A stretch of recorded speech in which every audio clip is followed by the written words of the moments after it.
So we're starting... So I wanted to draw, this, so this set photo just came out, of the actors playing the Straw Hats for the live-action movie. So I thought I would draw them as the Straw Hats. A ton of people are doing this, and I thought it looked fun, so I think I will do the same.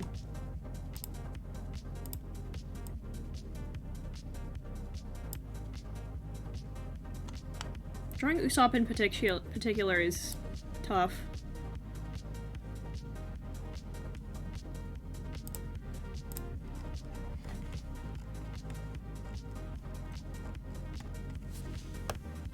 And I know that I know that the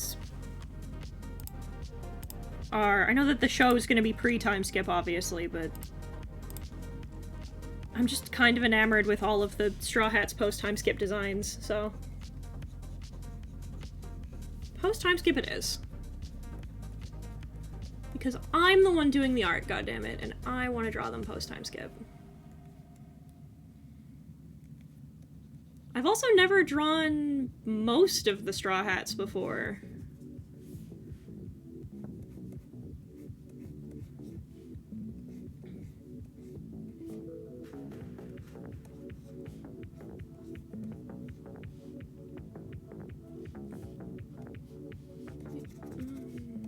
Two, and then I need to do one more, because there's...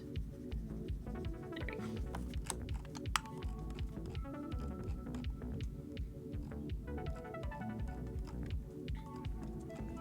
I'm trying to also draw them in the outfits that they're wearing in the picture, as well. Been a prehistoric animal to stream. Goofer fish with a goofer face. I love funky little prehistoric fish.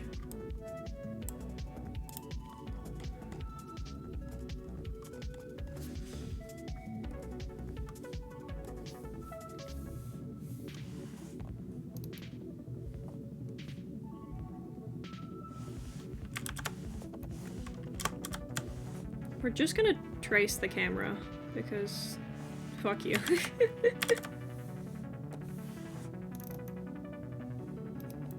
Let's do 6. Yeah, 6 is good.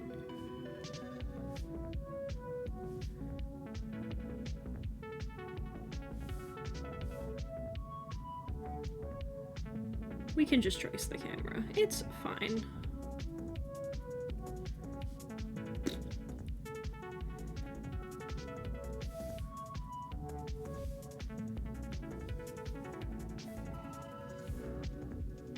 Ooh. There we go. Sometimes Clip Studio.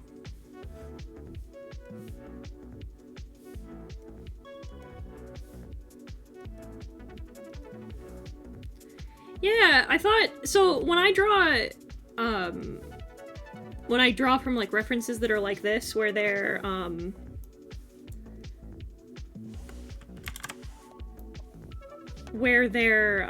like layered this way,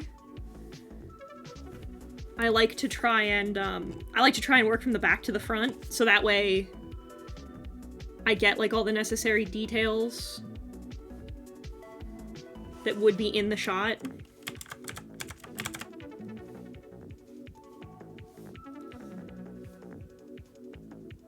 I already drew Zoro.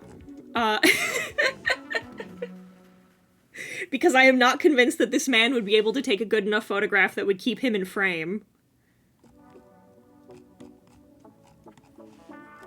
That would frame him well, or, like, keep him in focus.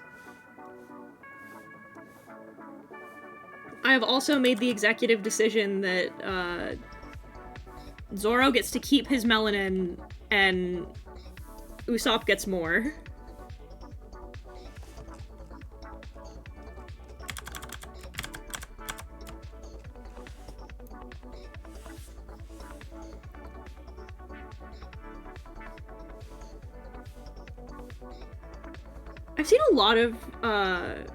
I've seen the way a lot of artists draw Usopp, and I really like it, so I'm probably just gonna steal the way that I've seen other artists draw him.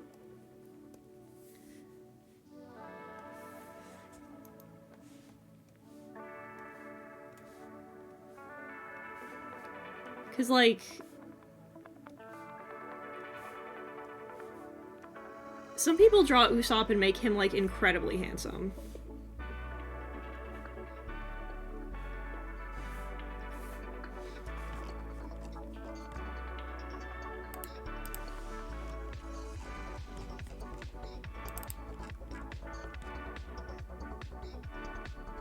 Wait a minute!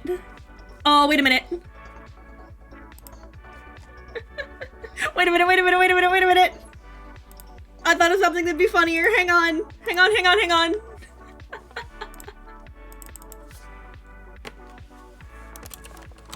Photo. Oh, this'll be funnier. Hang on.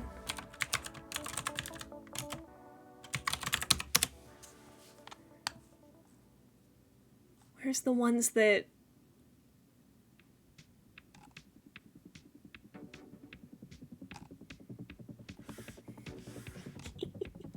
hang on.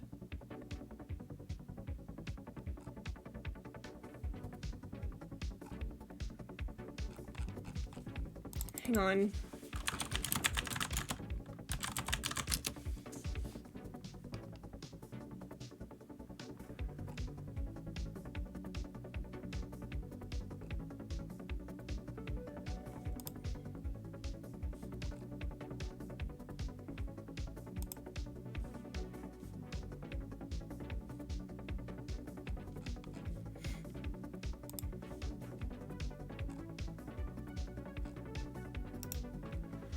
Damn it! I was hoping... fuck! I was gonna do something funny, but... they don't have,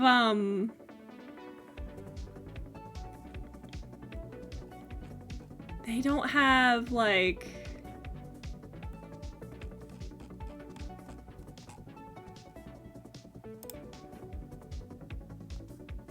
wait a minute! I think they do! I think they do! Hang on!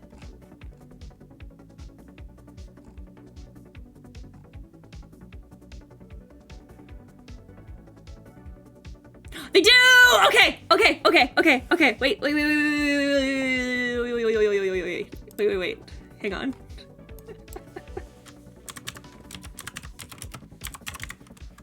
One of these. Come on. Do we have a reference for just like a normal one? We do.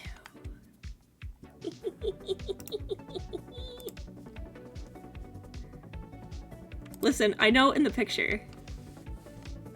In the picture he's holding a Polaroid camera, but like wouldn't it be funny? Wouldn't it be fucking funny? Hang on, let me...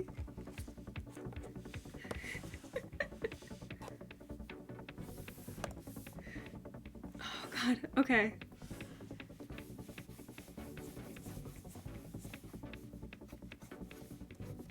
So their shells are kind of cylindrical, so they're like this.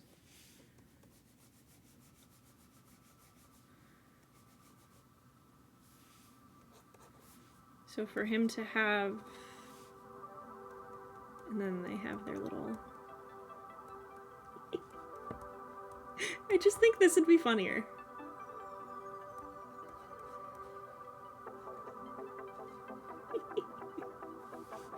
So I was looking up to see if the Dendenmushi work is, if the transponder snails, if they're cameras, and I was like, no, they're like video recorders and phones, right? But then I saw I was right. They do. I was remembering correctly. Fucking Koala uses one. During Dressrosa, she uses a snail camera.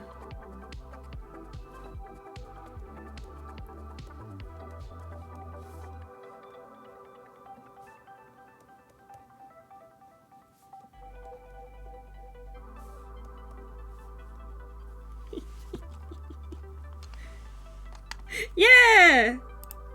I found a reference! They do! They do! They do!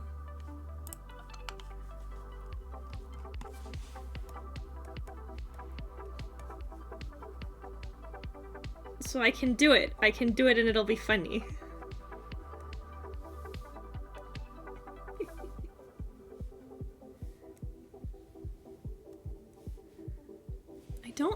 I think they just like...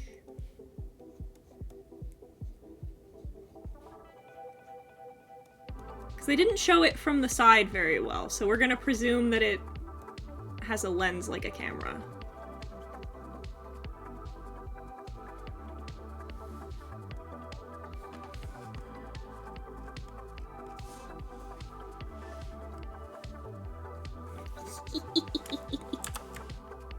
I think that's funny.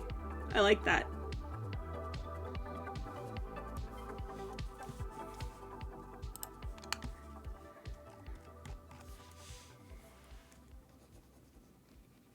Love the Dendenmushi. Love the funky little guys.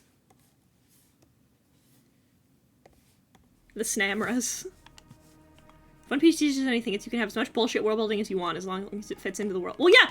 That's one of the great things about One Piece, right? Like, world building wise. One of the things I like about it is that Oda doesn't, like...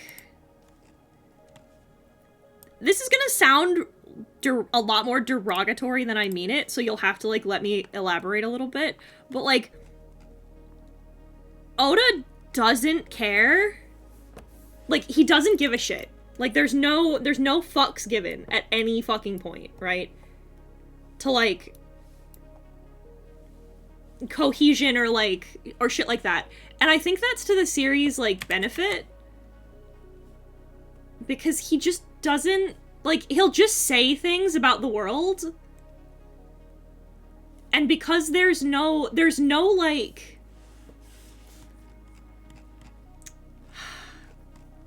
I guess concern given? Like, it doesn't come off insecure. Like, he knows he's writing a fantasy story, ultimately. And he's writing in a fantasy world that he's making up. So there's no, like... There's no insecurity in it. There's, like, pure, free creativity in that, like...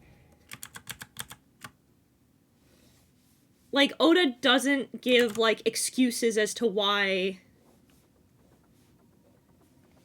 Like, there's no, like, oh, here's the cross-section biology of a transponder snail. Like, it's just, nah. There's just these fucking slimy boys that exist, and they use them to take pictures and shit. Like, there's just funky guys. I need a good, like, angle.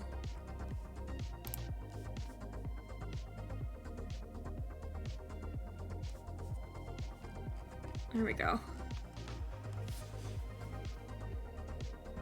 So it's the shell, and then...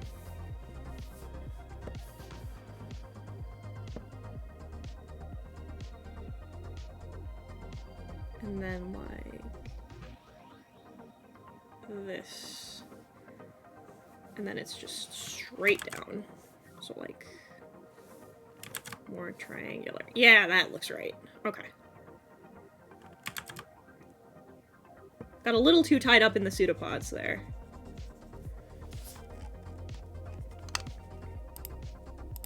There we go. Like, you can tell that there's a lot of, like, confidence in his own ability, in his own, like, in his world and in his, like, creativity, that he doesn't... There's no, like... He's not a Tolkien world builder like me, right? Like, I write, like, 1,000 lines about, like, oh, here's XYZ, why my world works, because that's the kind of shit I like. But, like, you can tell that Oda is just like, nah, I think it'd be funny if motherfuckers had to, like, make all their phone calls through funky little snails. Because I think, the fact that Mushi and Moshi, sound similar is funny. Like, isn't it funny that the word for snail and the word that you use when you pick up the phone sound kind of similar? Isn't that funny? I'm gonna just make it so that snails are the phones.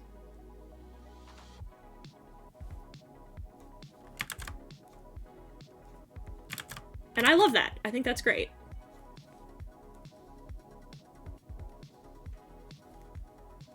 Like, one of the best things about One Piece, inherently, truly, deeply, is, like, that it's just... Like, you can tell that, like, Oda's having fun. It is a world built not only lovingly, but, like, with great joy. Like, you can tell Oda's having fun making One Piece. Because of, like, all of the silly, goofy things that he does in his world. Whenever he wants and however he wants. And I love that for him. I love that for us. Oda has no business being that funny in the SBS. It's a great writer and a great person. How does he do it? My two personal favorites are when he was asked about getting social media and he said no. He was like, fuck no, I'm an old man, I have no interest in your fucking social medias. You will hear from me in my books or from Jump Editorial or like in interviews. Fuck that. I was like, yeah, that mad respect, my man. And then the other one being, he said, somebody sent in an SBS message and said, I was told I look like Walpole, and that was it, that was the whole message, and Oda responds with, it gets better. Like, fucking just absolutely executes this poor kid who's like, I was told I look like one of your characters, and he's like, damn, it'll get better for you, don't worry about it.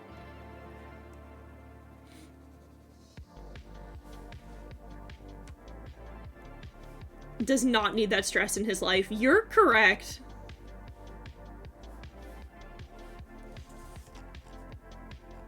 Listen, I wish Oda a very break. I hope that he makes the most of this break, even though it's medically mandated. I hope he gets some time with his wife and kids.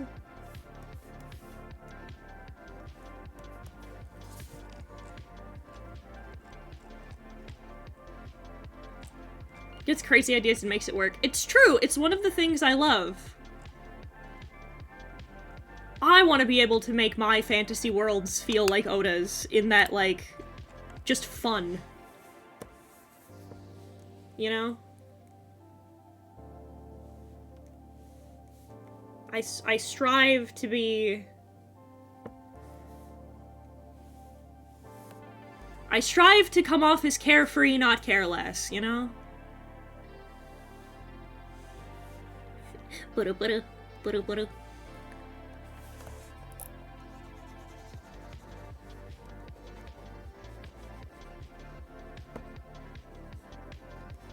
We were just talking about this morning, too. One of the great things that I love about One Piece is that, like, something that One Piece and Star Wars have in common, right? Is that they are both what we would classify as hope punk. In that, like, their stories revolve around, like, truly One Piece's world is a fucking dystopia. But, like, nobody wants to talk about that. But, like, the whole concept is, like, everything is against us, you know, we're built to fail, everything we do is, you know, predisposed to failure, but we're doing it anyway. And, like, but we're taking our world back for us. We're making our world a better place. You're taking something that is inherently... Yeah, I love the term hope punk. Because it just means you're taking something that's inherently dystopian,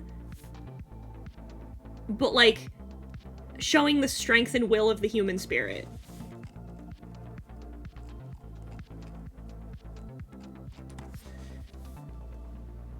Shit's all about being free. That's all Luffy wants. Fucking, Justin brought up a solid point. So, Luffy says, later on, this isn't really a spoiler because it's not really connected to anything. Later on, there's a comment that's made, right? That's kind of a... At first, it reads as something that's kind of throwaway. During the Wano flashback, capital T, there's a bit of Roger talking to Kozuki Oden.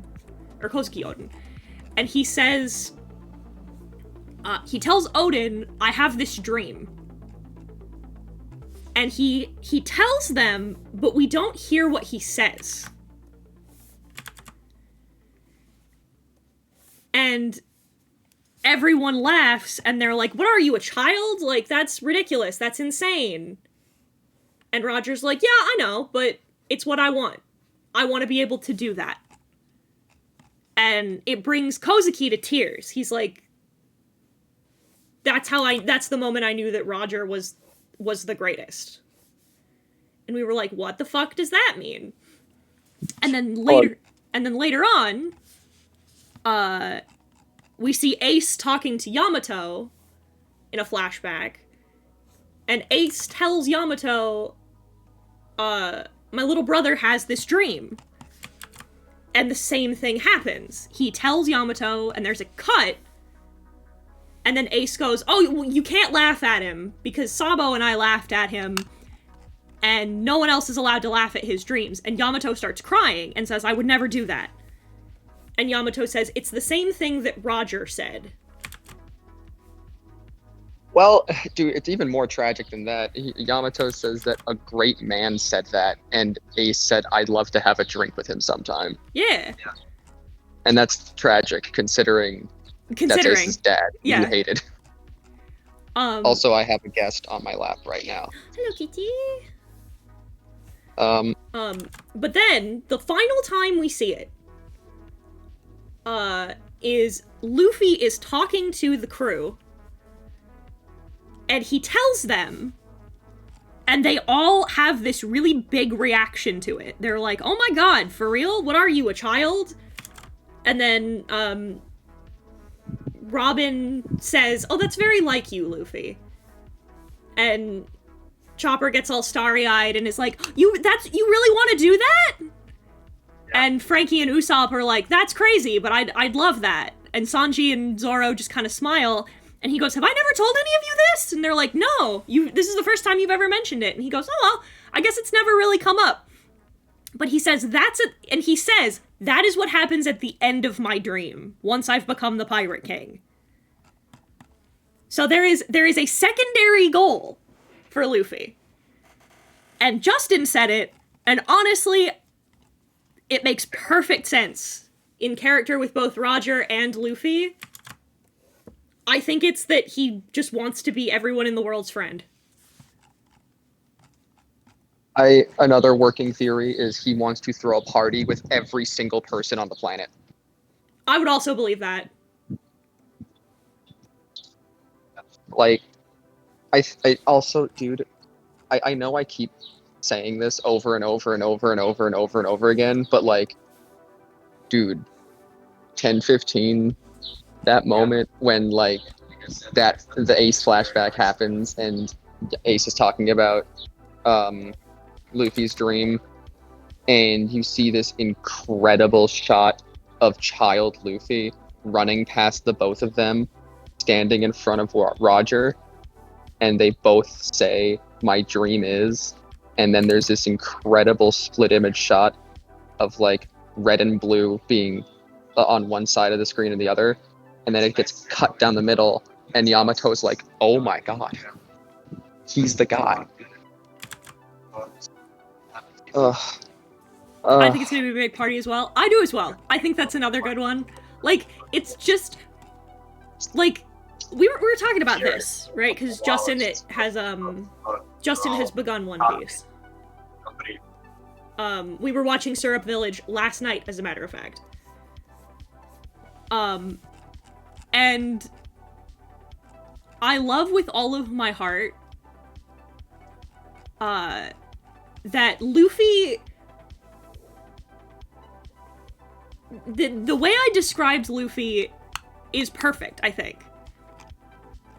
Luffy is selfish, affectionate. If Luffy doesn't want to do it, it's not happening. He doesn't give a fuck. Like, it's not... It has nothing to do with, like, what is altruistic, or what is right, or what is good. Because Luffy doesn't do things because they're good, or they're right, or they're just. Like, Luffy does things because they sound like they'd be fun, or to help somebody that he likes.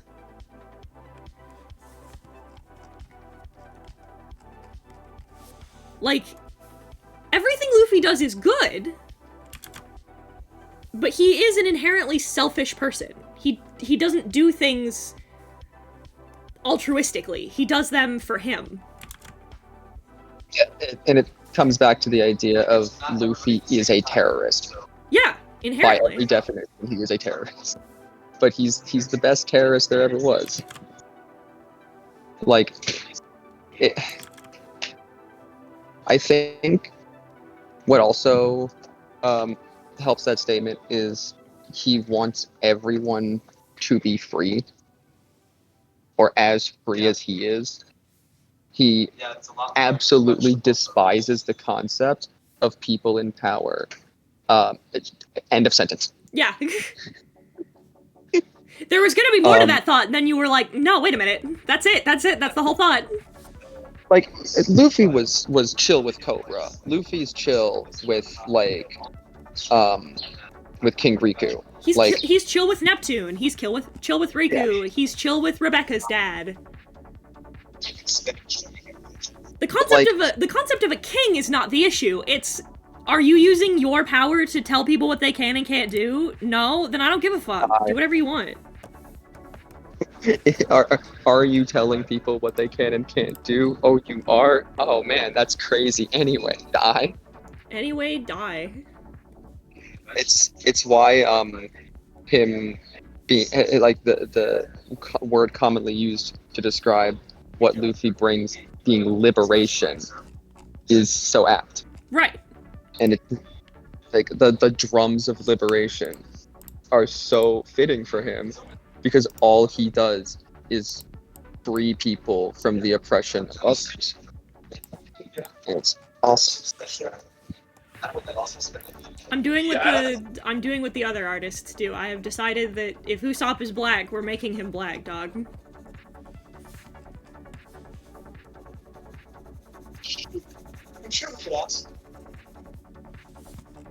Thank God. And I take it Robin will have her melanin back. Oh, I also gave Zoro back his melanin as well, yes.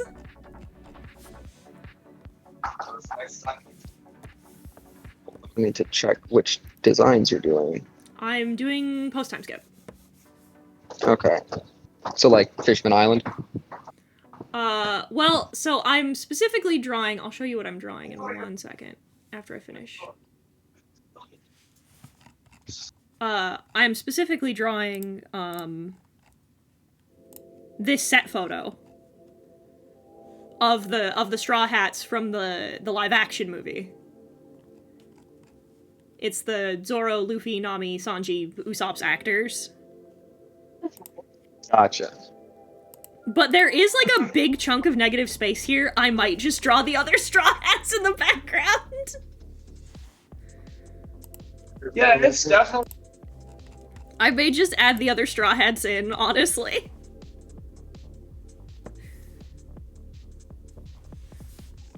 It's just a lot of negative space. See, I was originally a little skeptical as well, but I'm gonna be honest. 2 things have convinced me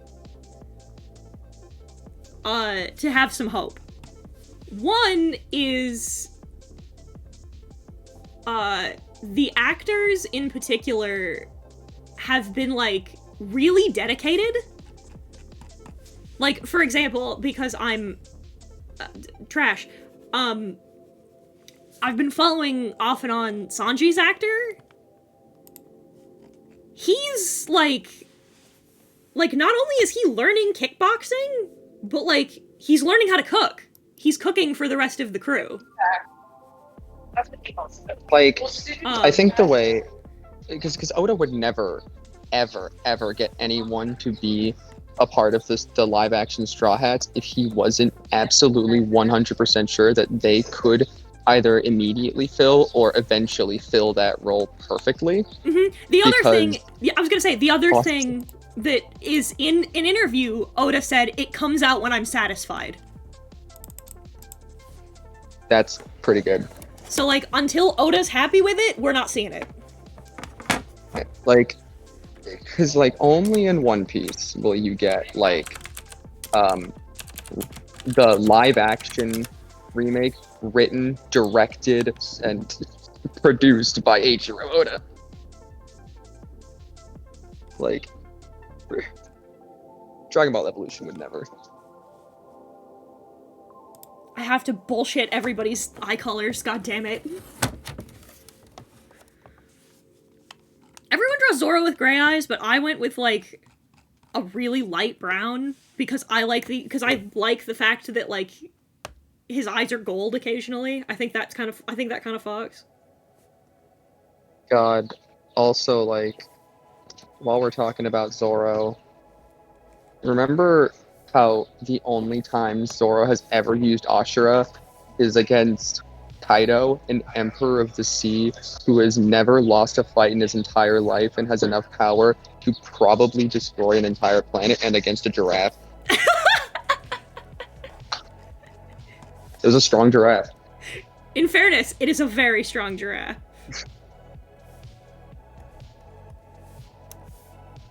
I don't know if I told you recently, but Susie sent me this artist's Twitter, who does these, I believe they're One Piece fan characters, if not they're characters just drawn in the style of One Piece. Mm-hmm. I'm gonna DM you the one that Susie sent to me. Like,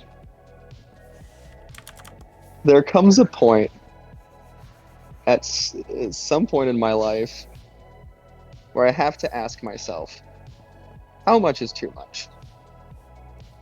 And to that I say, nuh-uh. Fuck you mean, nuh-uh? I mean, look at her. Cube. I also love that she has 3 arms. Cube Like, nose.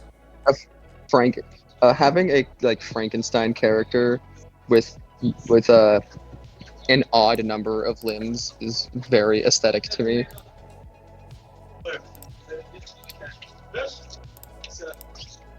Me out here discovering that drawing Usopp is actually very fun. Hello?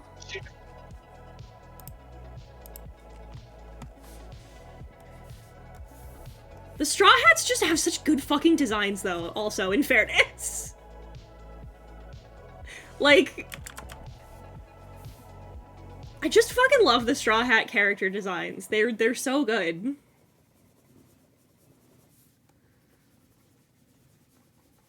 Oda really puts all of his whole ass into, like, all of his character designs. His Odyssey. His Odyssey, if you will. Use your most powerful move to kill a giraffe. Zoro is a very powerful giraffe with powers. Rando, what kind of powers, Zoro? The powers of a giraffe! Also, that's the only white guy he's ever fought. It's true. Listen, Zoro can beat some of the racism allegations because he didn't know King was black until after he started fighting him. No ways, I gotta do it. I love the idea that even Zoro is like, okay, this is getting out of hand. Like, he just sees what King looks like and he just freezes for a second and King's like, what? And he's like, nothing, it's just coincidence. This just keeps happening to me. And he's like, you keep fighting Lunarians? And he goes, fucking maybe? Sort of. I don't know. Cook might be something. By the way, fuck this fandom, fuck its ass, I hate all of you. I keep seeing, like, fan art and fan comics of Sanji reacting with abject terror to the fact that his hair turns black. And I'm gonna cry. Because I think that's a good theory about what's gonna happen physically.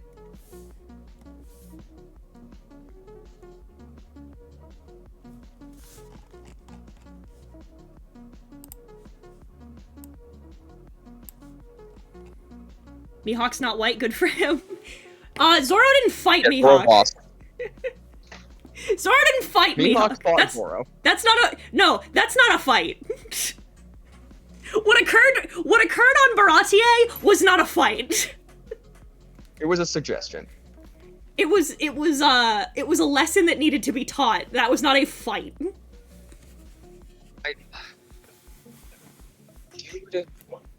Something I really like. I at some point I might honestly do like a solo One Piece tier list, because I need more time to talk about how Baratier is actually way better than I thought it was on rewatch.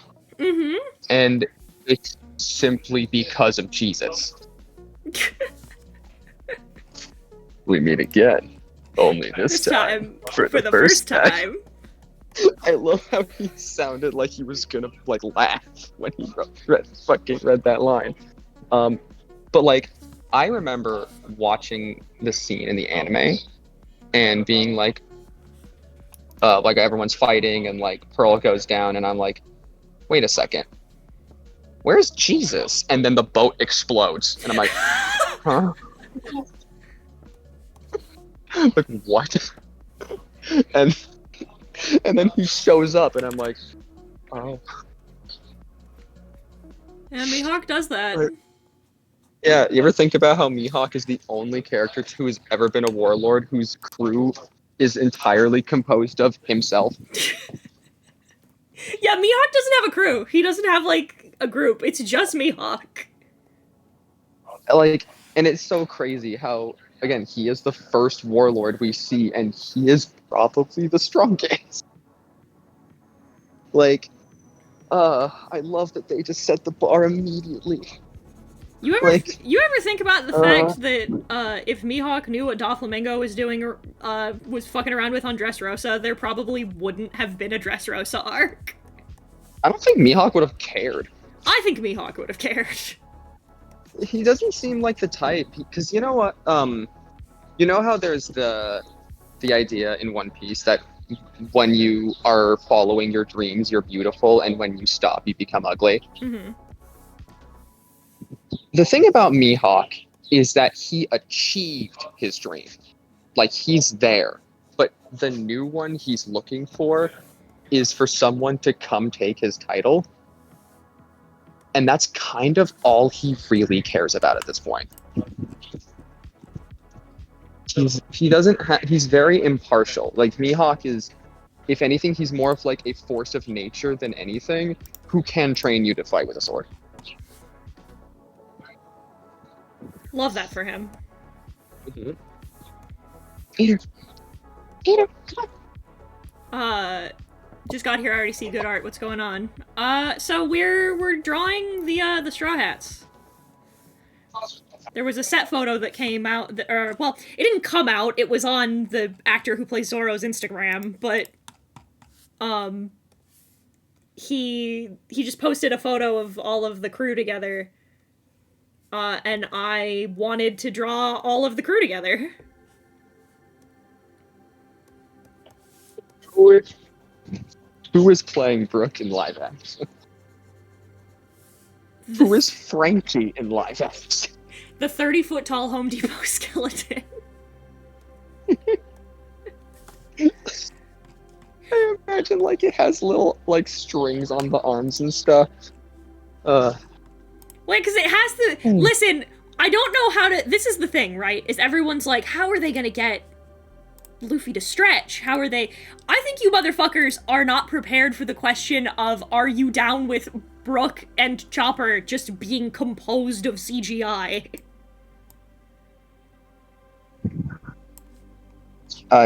by the way, Baby is currently clawing her way into the sweater or the jacket that my mom explicitly told me to not take to Israel because why would you need it? It's been serving me really nicely.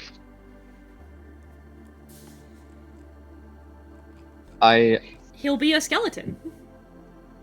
Yeah, Yo ho ho. like it like I was gonna say I enjoy how our crew members get less and less conventional as we meet more of them. So it's like Luffy is the main character. Zoro is very clearly a deuteragonist. Mhm. He's just kind of like whatever. He's just a guy. He's a lancer. He's Nami, yeah. Nami being the navigator, like you wouldn't know it by looking at her, but when she like shows you the kind of person she is and how she like interacts with the crew and making the shit, that makes sense when you like think about it. But then we just go off the rails. Then with we Sanji. Then we just no. Next is Usopp. Oh, you're right. Oh no, dude! I thought Usopp was all the ways there. Like when Luffy just showed up, he was like, "All right, Usopp, let's go." Also, I'm just gonna- I agree with you, Wandering. We were in the middle of talking about something else, but I agree with you. Wandering says, if you have a problem with Usopp, you have a problem with me, and I mean that. And I agree wholeheartedly. Like the only religion I follow is that of God D Usopp. But Next in this composition would be... it's just insane to me Luffy. because right after we meet like Sanji and we get into the Grand Line, the next crewmate is Chopper, who is not human. And then I'd argue who is even weirder to be on the crew, Robin, who was clearly an antagonist. Yeah, oh, Robin, who tried to kill us. Yeah. And she's just like, I'm on your boat now. And then I'm like, thank God.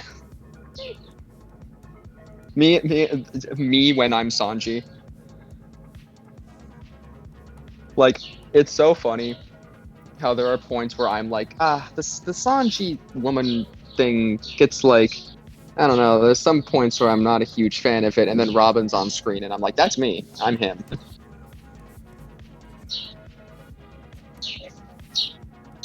But like, God, then we get Frankie, who is Frankie, and then we get who is a skeleton. We get Frankie, And then we get who's... Jinbei. And then we get... You get Big Man. Because Frankie sure is... Frankie, out of all of them, really is. Also, I know Dio said in the chat, like, he doesn't necessarily ascribe to the idea of Zoro and Sanji being romantic together. I couldn't say why I disagree because, spoilers for Wano,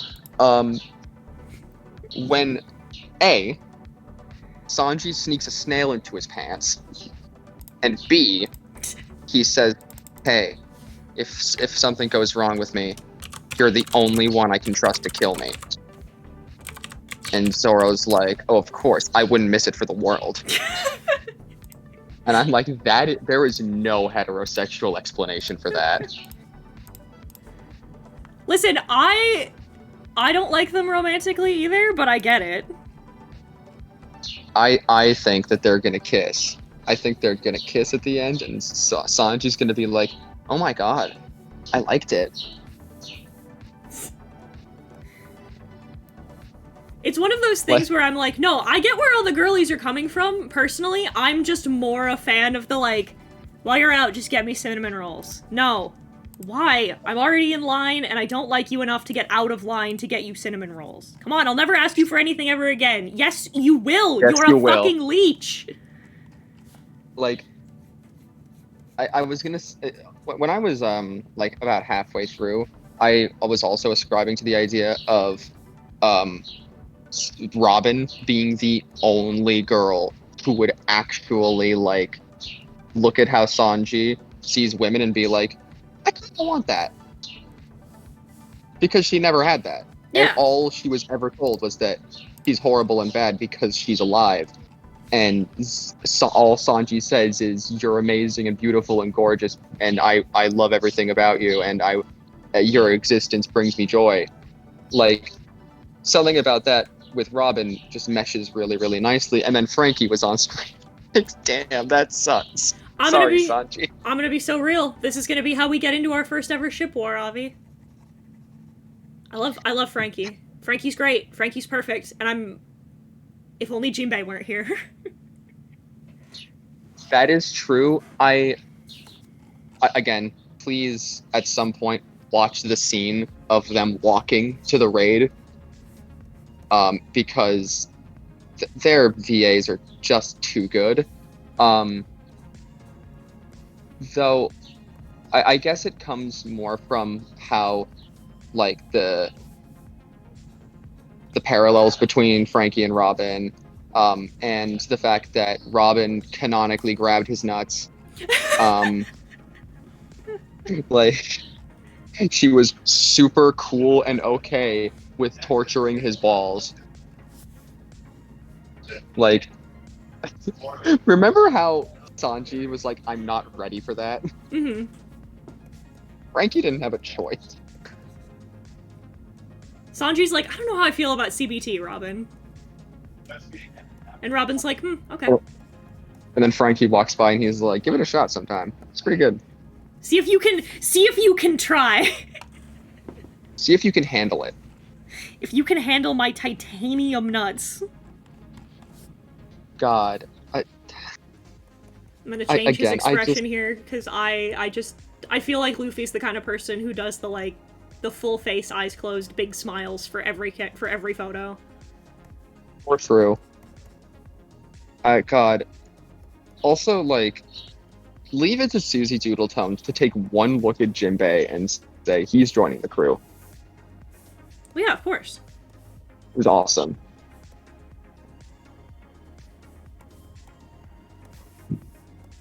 I recently watched the scene in the anime where they, like, do the toast in the middle of the raid.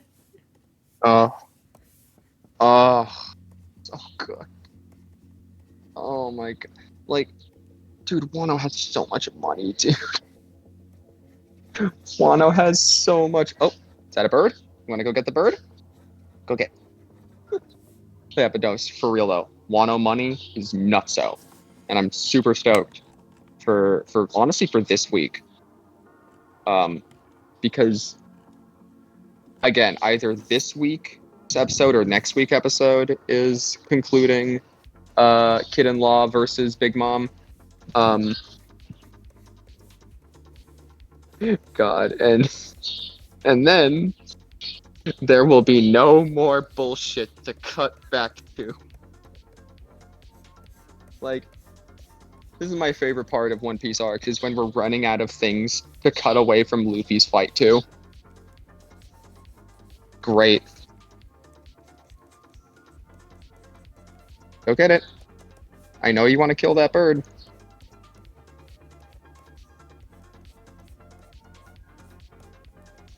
Robin's a freak. She is, and I love that for her. Or true. Our autistic queen.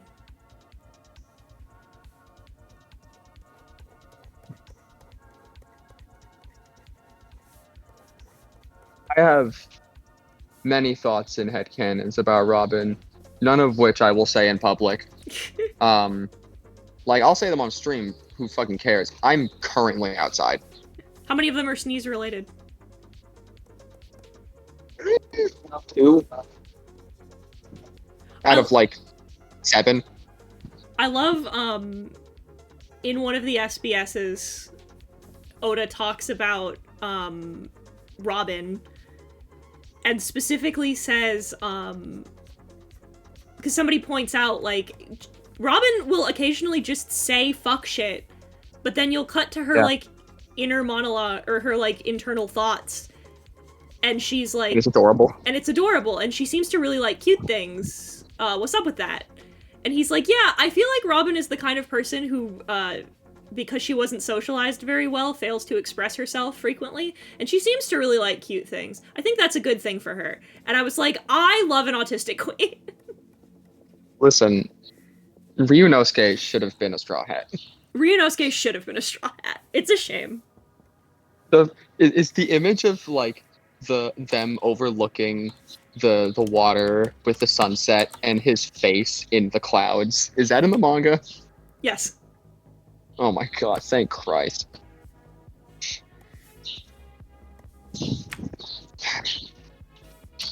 The tricky part for doing stuff like this for me, personally, is always that, like, I do exaggerate proportions a little, but I also like to keep... I like to keep their shape relatively on model. And Luffy's a skinny fuck. Luffy's built like me. Except for the fact that abs. But, like, give me a minute. I'll get abs eventually. For now, I just have a cat. I also instinctively really want to draw, like big, like, smile lines on him, but man's made out of rubber.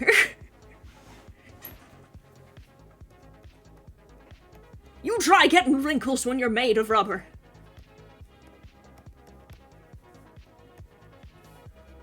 I also love the fact that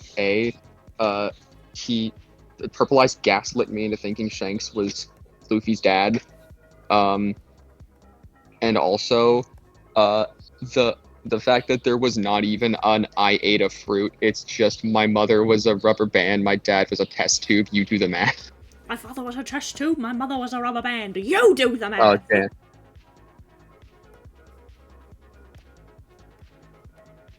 God.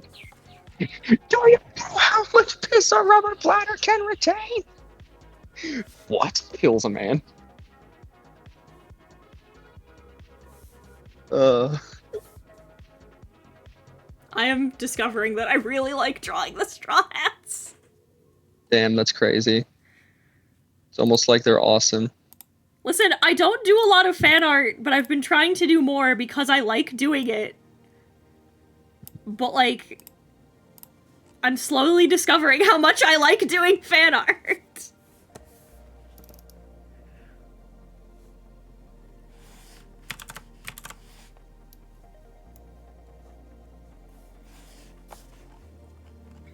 Only thing I thought of when I saw Helmeppo was, why are you wearing the purple suit? Are you wearing the purple suit? Yes. Then you deserve it. Oh, man. This party's getting crazy.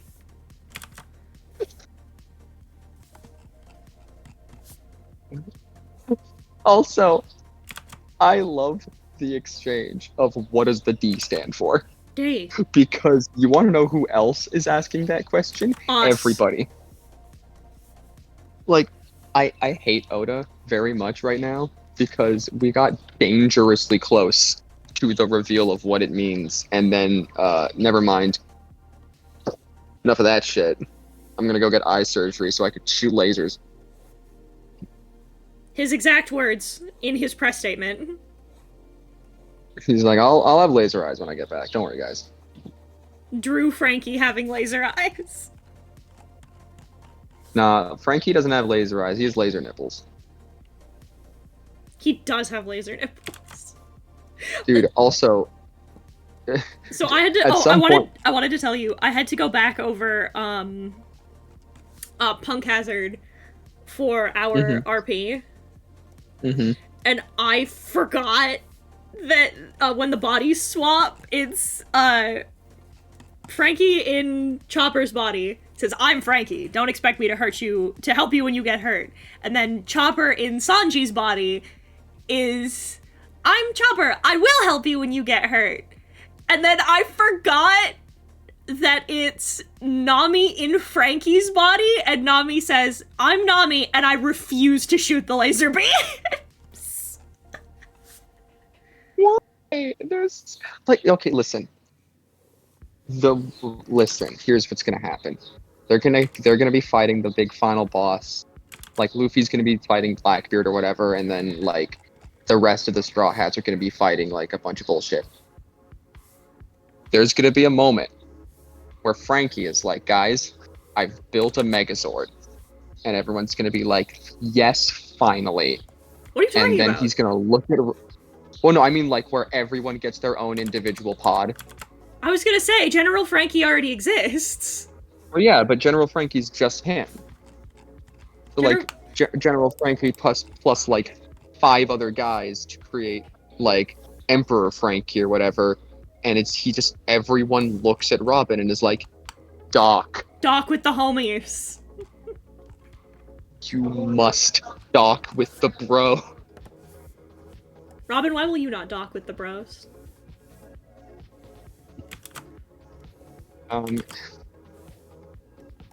It would hurt my pride as a human being in what world?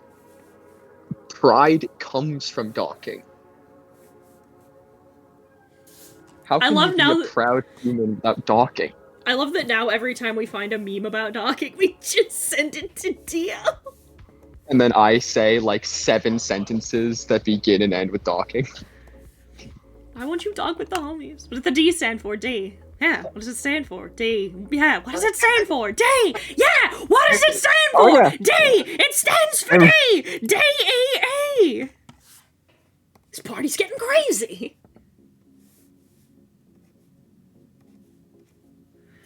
Also, I love with all of my heart. So we were watching Syrup Village last night. And Justin said something that is so fucking deeply funny. And I never thought about it. And he says, Luffy refuses categorically to yes and anyone at any point. That is true. He just ends the sentence. Throughout it, he's like, no, sir, we didn't hear anything. And then Luffy we heard everything. Heard the whole conversation. It's a pirate! And I'm like, yeah, he does kind of keep doing that, like, throughout the whole series. Like, every time anyone tries to set up any kind of subterfuge, Luffy's like, nah. Fuck that. Oh, man. I was gonna say, the one time he ever, agreed to it was Dressrosa, and he still fucked it up. Fucked it up tremendously, and it was awesome. Was like, I'm Monkey D, and fucking Frankie just clocks him, like, no! The best is when he just says it in the room, and then he drops the thing off his back, and they see that it's Lucy, and he's like, everyone's like, you can't even say your name correctly, oh my god. And then Cavendish is like, but maybe that is him. And then I love, with all of my heart, that what's the big guy's name? Don Chinjao. Yeah, I love that Don Chinjao just walks up to him and is like, how's Garp? And he goes, great, you know my grandpa? Fuck! He's like, I'm gonna kill you. Great, I now know who I'm killing. It's so fucking funny. He just fucking, not even a second thought. We love an ADHD king. Listen, also, speaking of Dressrosa, I'm so glad the nuh-uh, fuck you mean nuh-uh is a meme now because Bartolomeo. Literally, yeah. He is just nuh-uh. The fuck you mean nuh-uh? Nuh-uh. Oh, I want to draw that meme, but it's, Luffy in Law. God. Nuh-uh! Fuck you mean nuh-uh? Straw Hat. We're forming an alliance. Okay. That means we're not friends. Nuh-uh. Fuck you mean nuh-uh? Fuck you mean nuh-uh. God. Mugiwara, yeah. I love how so many characters in One Piece also just have, like, little bits to end their sentences with. Mm-hmm. Or their, like, whatever. Mm-hmm. That... Also, listen, you know what you need to draw? You need to draw all the best members of the Don Quixote family during Dressrosa, and I mean just Senor Pink. No, I will also draw Baby 5. I love Baby 5. Oh, that's true. That's true. She's pretty good. Baby 5's great. I'm also gonna think. Listen, I'm not usually one to, like, shift skin tones. Like, I typically just don't. I typically like to sample directly off of the reference, but, like, again, if Luffy's Brazilian, gonna make his ass Brazilian, goddammit. Does that mean he can double jump? It does mean he can double jump. If you weren't gonna say it, I was. It does in fact mean that. Yeah, it's what time is it right now? It's 6:51. I've been sitting with a cat on my lap for like 40 minutes. This is awesome. Nice. Man. However, literally everybody got boy. whitewashed. Yeah, I don't like. There has to be a reason for it. Well, it wasn't in the manga. Because, like... But that's what I mean, is, like, there has to have been a production reason. Because, like, it happened to everyone. Except Like, the people Zoro fights. Like, it isn't... Like, every single character it happened to. Like, it happened to Usopp, a little bit, it happened to Robin, it happened to Zoro. I don't know why.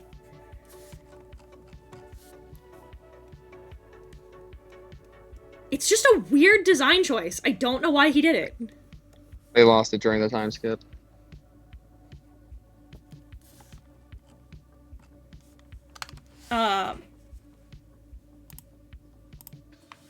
Yeah, Robin's was the biggest.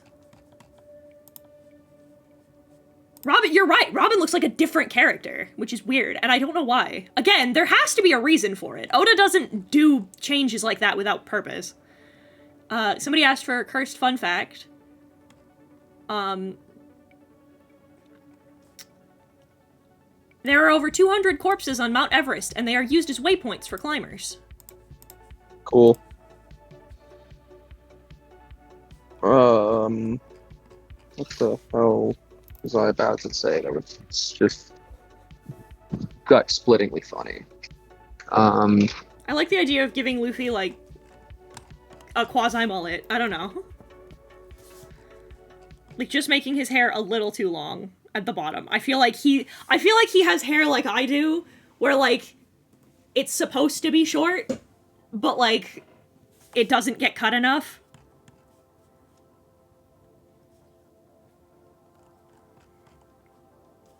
Man. Oh, yeah, so what do you think the One Piece is? Russian? Alright. Okay, Google! Set a timer for 2 minutes. What do you think the One Piece is Russian? I think... Well, the thing is, right, I think the One Piece is going to be a couple of things, right? I think it's going to be, like, the obvious. I think there's going to be Roger's treasure, because that's what he said he left there. But I don't think that's the One Piece. I think it's just that he left his things there as well, right?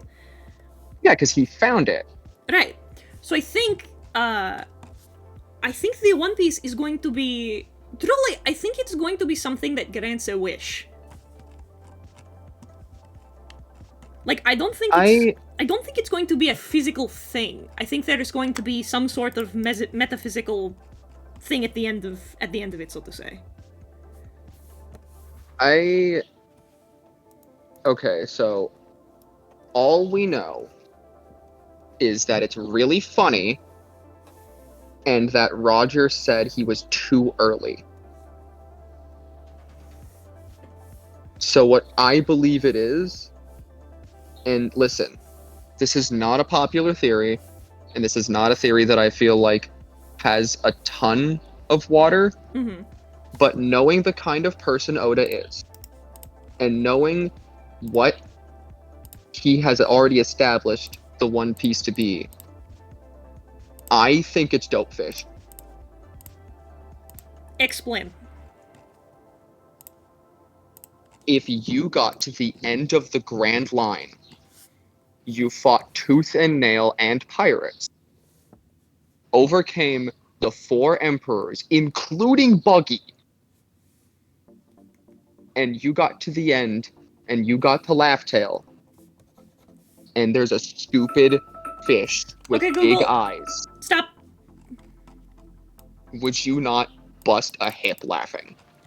I think it's gonna be a fish. Like, I could see it being a fish. I just think it's gonna be like... I think it's gonna I think it's gonna be like a... Oh god, there's a fucking myth story that you catch a fish who grants wishes, and I think it's gonna be that. Also, like... You just say that, and like, I'm just imagining the One Piece's Nova from Kirby. Yeah, kinda. Well, it gets... I'm thinking about it again. Yeah, I know, right? This cat's amazing. Cool. What was I gonna say? Oh yeah. Have you seen how Oda depicts himself? Yeah, with his funky little fish head. What if Oda's the One Piece? God, I think that'd be really great, actually.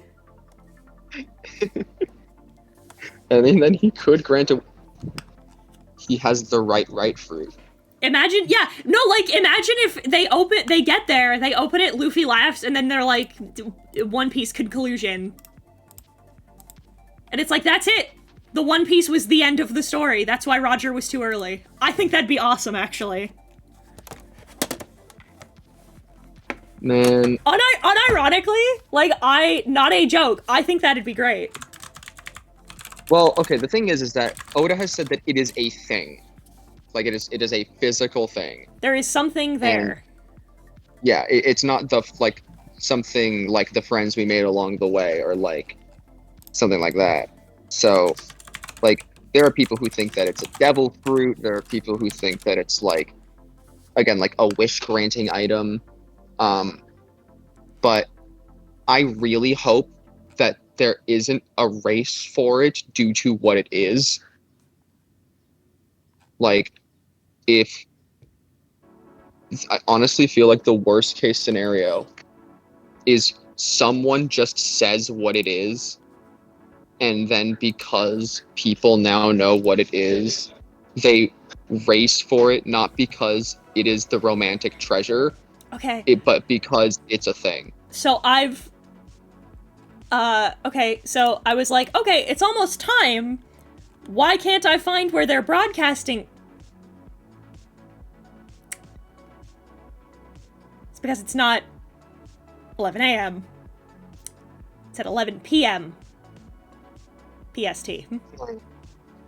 Oh man, can't wait to... So it'll be 1 a.m. for me! What? Oh.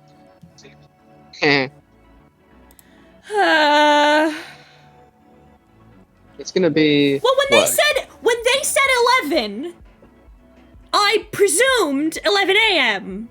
But I double-checked the fucking thing that was on the fucking Devolver Direct, and it says 2100, and I'm like, oh fuck!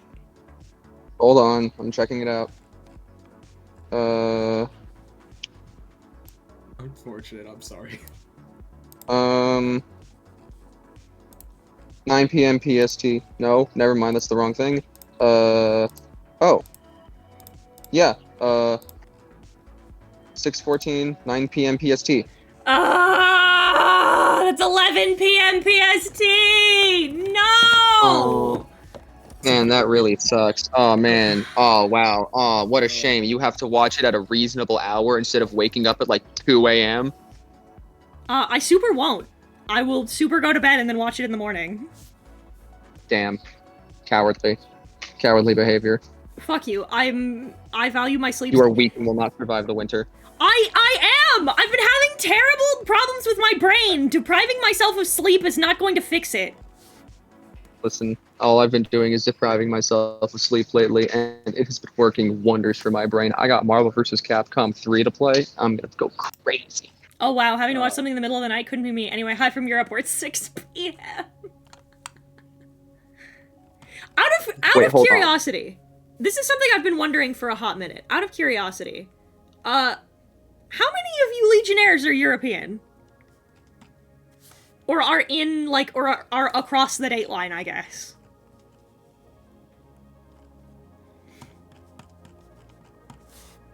Doing an inventory on your Dominion in Europe. Yeah, give me a heat and burn if you're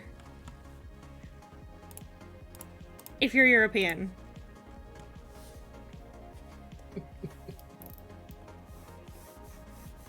So wait, it's in exactly 12 hours? What the fuck? Am I missing something? Team C's from Northern Ireland.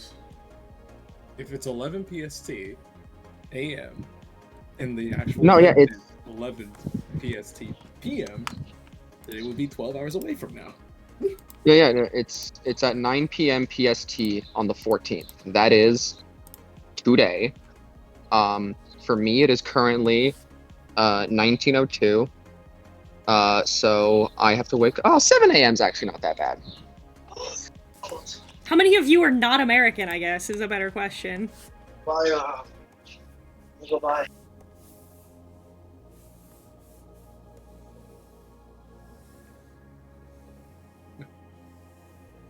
God. Oh, yeah. Heaton. Mm-hmm. I do have a small question for you. I will only answer big questions. Alright. What is it? What's up? Yeah. So you remember that one intro card I made for you? Mm-hmm. It's like, can I put that on a portfolio or no? Yeah, absolutely. Okay. That is all. Alright, there's Luffy.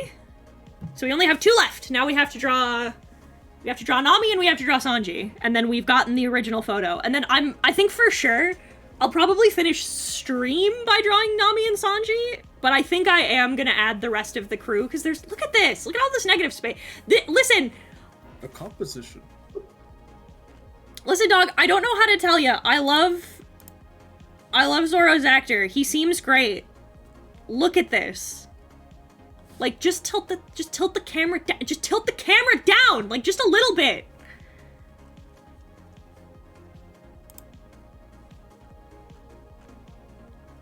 Heaton has no power in the EU. Anyway, do I hear Smite incoming?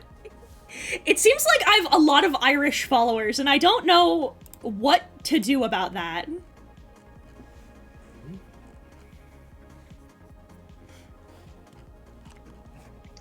I'm Damn here it, for I have it. to stand up. It's just an odd thing to have. What an odd demographic I possess. My legs are hurting very bad. Now we draw Nami. Pulse. Time. Skip. Bada bingus. Bada bongus, baby. Listen, man. All I'm saying is, I'm looking forward.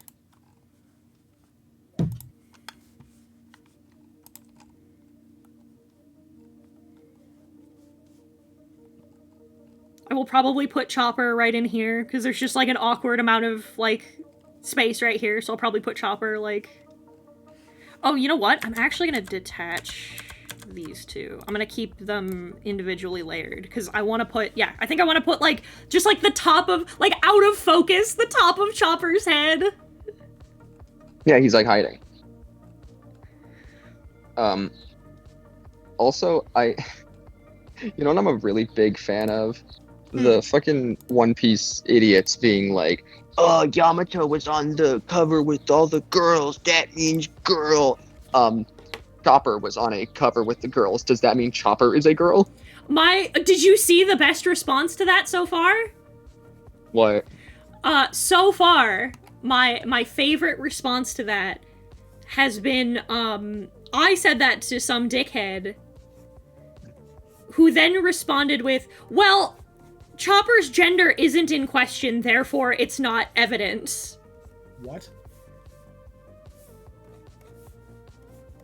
What? It's the dumbest thing I've ever heard in my life. Exactly! What do you mean it's not in Your evidence that directly disproves me, it doesn't count because I say it doesn't. Quite frankly. Nuh-uh. Yeah, literally nuh-uh. I can't have anything in Detroit. That was No less. Yeah, God. That was the moment that I blocked that motherfucker, because I was like, oh, so you're not even, like, remotely interested in trying to have, like, a conversation. Cool, later. Like... It's like... Quite... It's like, just... God. People are weird. Let characters be trans, for crying out loud. Let characters be queer. What the fuck is your damage? I don't get it. Just heavens to Betsy. Now we turn Luffy's transparency down, we turn this off. I am gonna probably need to grab that ref so I get the colors of the jewelry right. You know what? The One Piece is trans rights. It's so funny because there are multiple fruits that can change your sex. Like, there's Ivanikov's, and then there's also Doc Q's. Oh which I yeah, think there is was fantastic. the other one that got me, and my lovely trans legionnaires are gonna love this one. He actually sarcastically was like, well, you know, Eva's gender isn't in question, and neither is Kiku, so why is there so much, like, their genders are clear, why is it that there's so much stuff around Yamato? Like, to try and prove that, like, oh, it's because it's opaque. And I responded just point blank with the actual answer, which is, it's because Yamato doesn't pass. Cannot wait. Like, that's why. I cannot. And they're like, that's a fucking wait. reach. And I'm like, it's not. Like, you asked for the reason. That's the reason. The reason you motherfuckers are weird about it is because Yamato doesn't pass. If dude, why chest? If dude, why titty? Zoro would like to know your location. He is currently lost. It's really hilarious because, like, it is possible for, like, cis men to develop that with steroid abuse. It's so fucking funny. Also, just brief aside, I was rewatching the tier list again, and I was talking about like the Kaido fight being very much a parallel to Frieza, where it lets all of us throw our bodies at this thing until it dies. And then I said in the thing, it's like, yeah, we got Goku, Krillin, Zoro, Gohan, everyone's fighting Frieza. And I'm thinking about it, I would love an image of, like, everyone on Namek trying to fight Frieza and Zoro's just there. Listen, I think it'd be really funny if you did, like, if you took, like, some footage from, like, an all-out attack from Persona, and there's just one image briefly of Zoro. Like, he's not even in the attack, he's just there and lost. It's I saw the, like, Oda talking at an SBS about, like, oh yeah, the Straw Hats don't kill people. And then it's the Luffy just being like, yeah, we don't kill, we destroy their dreams instead. That's a more impactful moment for them. And then Zoro and Robin looking at each other and going, we're not killing people? Wait, what do you mean? We're not what? What do you mean? Was this something we were, and just Robin, was this something we were supposed to intuit, or was there a meeting that I missed? Because I've definitely been killing people. And then Usopp is like, I'm really glad Soga King killed all those people.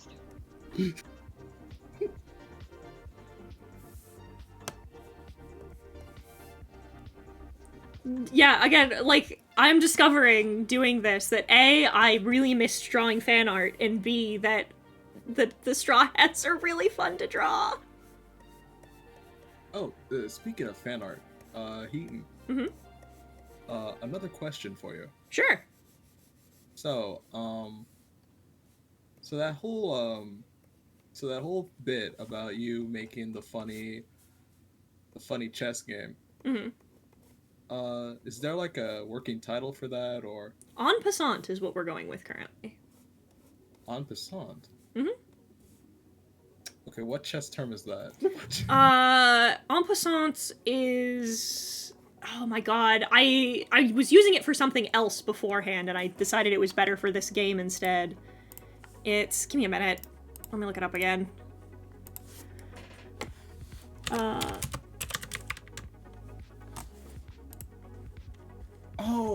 It's when you capture an enemy... It's when you, like, go diagonally to catch a pawn. Okay. Literally just means in passing.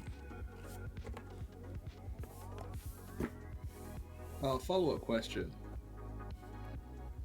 The personifications of the chess pieces, Mm-hmm. Do they have names? Or are they just referred to by their type, by their color and king? Okay, this is something I've actually been thinking a lot about, and I don't know yet. As of right now, they're just their titles. But I'm waffling back and forth on whether or not I want to give them names. Okay. Half of me thinks it'd be cool, and then half of me is like, nah, I kind of like the idea of them not. Because I always like, when I'm in fandom like that, I love when the fandom gives them names. So I'm half tempted to not give them names and then just see what everyone thinks their names are. Okay. So I will respect that wish. I may or may not be cooking. Cooking? What? Oh man, I hate this mod. This sucks. Yamato doesn't fit in the stereotypes of cartoonish, bordering on caricature, or literally indistinguishable from a cis person. They cannot comprehend him. It's true. Did you know that there are some trans people who, like... Or rather, you know what? A better way to phrase it even yet is, did you know that, like, if men can wear dresses, so can trans men? Like, a lot of people assume that, like, the gender, like, the non-gendered clothing shit applies to, like, cis people, but not to trans people. And, like, some trans people I know, like Susie, for example, has talked about wanting to wear makeup and dresses and dress a little more feminine if she could. And that's cool, and I love that for her. But, like, then Dio, conversely, will say, I don't know if this is true of Dio, but we're gonna use him as an example, but, like, Dio, as a trans man, is like, oh, it's cool if men wear dresses, I just don't want to, it gives me dysphoria. So, like, but then, for example, Nezzy, who is trans mask, might be like, I want to wear a dress today. Like, Nezzy's gender fluid. Exactly. But, like, that's what I mean. That's what I'm saying, is, like, you can... Every case is, like, it's a case-by-case basis on exactly. every individual. Yeah, why don't we just abolish the system entirely? Finally, somebody says it. Gender norms are stupid. They're a social construct that exists only to just promote toxic ideals of masculinity and femininity. Like, for example, they need to go the route of the warlords and dissolve. I agree. And then be hunted down. And then be hunted down. Just like the concept of race only exists to perpetuate racism. Exactly. Like, personally, right? I guess saying transmasculine is the technically correct term, right? Because I'm AFAB but I identify as non-binary. Like, I haven't found a label that I like, that I feel like is correct. I think technically the term for what I would be is, I don't even know what the technical term would be for what I am. Like I said, I haven't found one that I like, that I feel like is correct, right? But, like, there are some days where the idea of wearing a dress makes me want to chew my own skin off. But then there's some days where I'm like, you know what? I have this really cute, like, witch dress that has all these cute potions on it. I think I will wear that today. Or, like, for example, don't like wearing makeup in my day-to-day. It's just kind of a pain in the ass. It's a lot of work. Fuck it, you know? But, like, when I go to cons, like, I'm sitting there looking at my makeup palette for, when thinking about my cosplay, and I'm like, oh, I'm gonna get to wear, like, 2 different kinds of lipstick, I'm gonna get to do this cool eyeshadow look, it's gonna look great. Like, it's all about context, you know? Well, most societal constructs are based off of context. Right. So the notion that, like, Yamato has to present a certain way or look or behave a certain way, and, like, everyone wants to lean on the, like, oh, well, it's just because, like, he says he wants to be Kozuki Oden, right? It's like, yeah. That's gender envy, I don't know what to tell you. I was like, first of all, it's gender envy. And my recurring theme is, hello, I discovered that I was... Okay, here's a little story. Sounds like gender fluid adjacent, I don't know, I'm not a cop. Yeah, like, I haven't found a label that I like, so I don't use one other than non-beanie. Like, I'm non-binary, that's enough, I feel like. 'Cause, like, for example, I don't get dysphoria, per se. It's more... certain things give me gender euphoria, as opposed to just having other things make me feel uncomfortable. There's just certain things that make me feel more comfortable, I guess. But, like... So, like, for example, right? I'm gonna tell you a little story. It's Pride Month, so I'm gonna tell you a fun little story about how, Mama Heaton realized that they were trans. So, while Dio and Yoon were in the process of transing my gender, I told them, we were talking about something, and I said, I was talking about Taliesin Jaffe, specifically. And I told them, I was like, I want to look like him. I started following,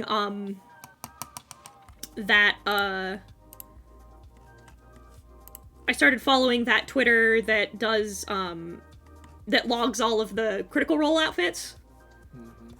So that you can, like, this is where Liam got this shirt, this is where Marisha got these pants, you know, whatever. Okay. And I said, look. Yeah. So I started following that Twitter because I really like, A, some of the cool graphic tees that Marisha wears, and B, some of the, and the fucking wild shit that Tal wears, right? So I was like, I started following that because I want to dress more like Taliesin. Like, I like button-downs, I like graphic tees, you know, etc., etc. And they were like, okay, that's not anything. Like, you just like his sense of style. And I was like, yeah, but it's more than that. And they go, elaborate, what do you mean it's more than that? And I was like, well, you know, like, I want to be perceived like that. And there's a pause, and they go, elaborate further. And I'm like, well, like, you know, I think it's normal for you to, like, find a person who, like, you really like, and you're like, yeah, I want to be like that. And they're like, how much like that? And I'm like, I want to give off the same, like, I want to give off, like, the same vibe that he gives off, you know? The, like... And then they looked at me, and they put a hand on my shoulder, and they went, Heaton, that is not a thing that cis people feel. And I'm like, what? And they go, yeah, cis women don't look at, AMABs and go, I would like to have people look at me the same way that they look at them. That's not a thing that cis people do. And I was like, oh no. And that was how I discovered how I can quantify the concept of gender envy. Nice story. So every time a motherfucker is like, oh, well, no, he's not trans, he wants to be Odin. I'm like, yeah, I discovered that I was trans because I want to be Taliesin Jaffe. And the guy literally responded with like, yeah, good for you, but that's not the same thing. And I'm like, it's literally the exact same thing. I literally explained to you in this moment how it's the same thing. I don't even know why you bother arguing with such people on Pride Month. They're not there for actual, like, they're not there to argue in good faith. I know they're not, but like, there's always the hope. How you can be like homophobic, like transphobic, like basically how you can be a Republican One Piece fan, I don't understand. Cognitive dissonance is a requirement to be a conservative. I mean, I suppose. It's how they are able to believe, oh, Rage of the Machine is actually on our side. What do you think the machine they are raging against is, Kyle? Woke culture.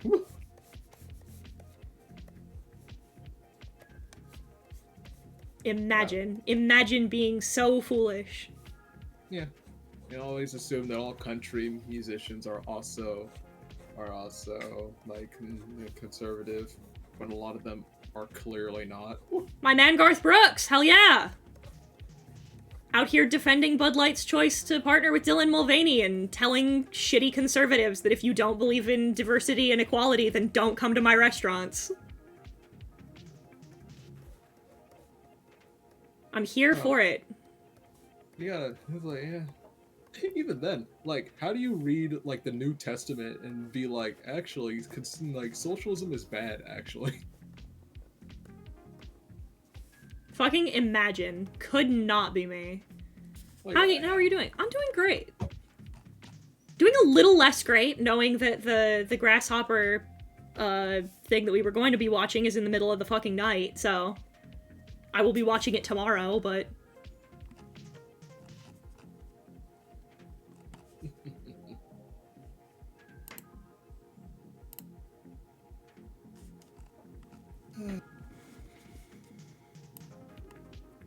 Man. Like, it baffles me. Like, I was talking about, I've made this joke before, right? Like, okay.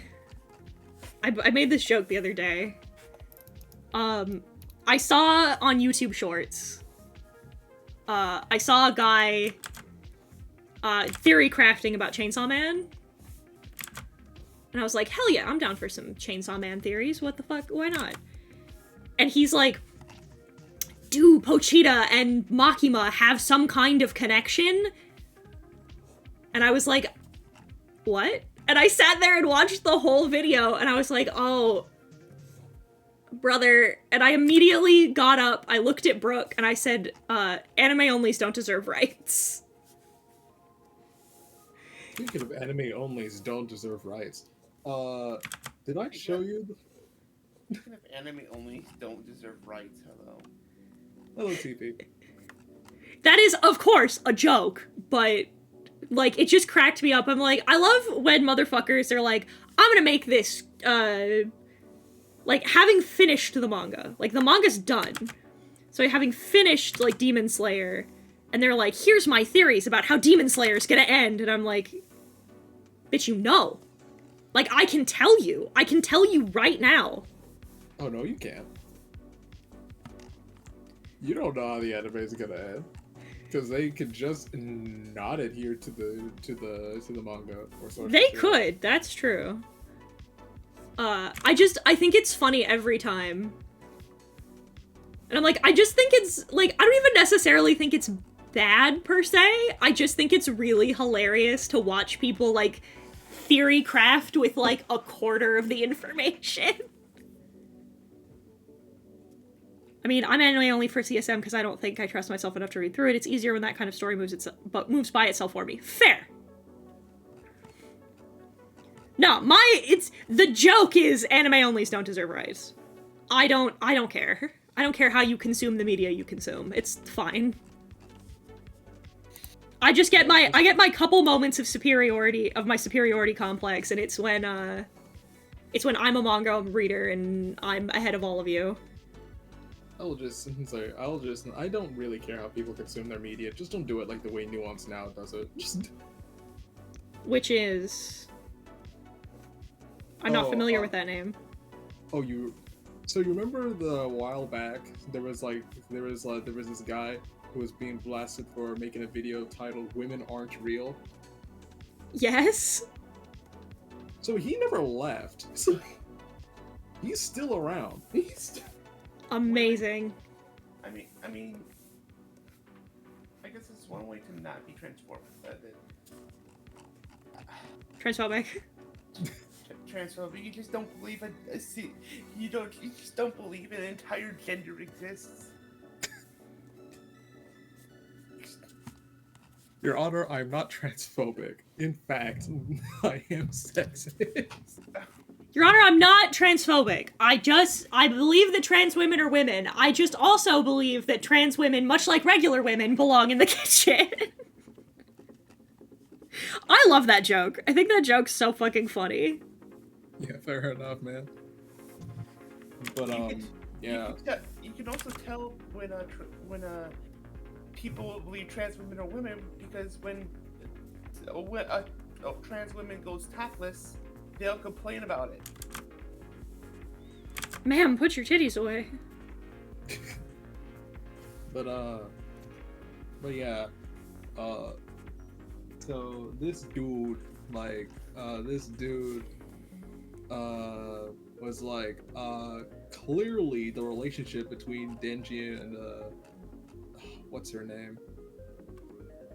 So Heaton watches Game Theory and cringes. You don't? I do, but I thought I was relating to Heaton! I do. I fucking... Listen, I could go on a tangent about my fucking feelings about Pathumatric, but like, suffice it to say, the short answer is yes. I don't like I don't care for theory crafting that's like so surface level and has to misunderstand the text in order to like get your ideas across. Like, I'm here for a good crack theory, right? For example, I adore Crocodile as Luffy's mom. Like, I think that's funny, and I'm going to hold on to it until the series tells me it isn't. But, like, I can cite you sources as to why I believe that.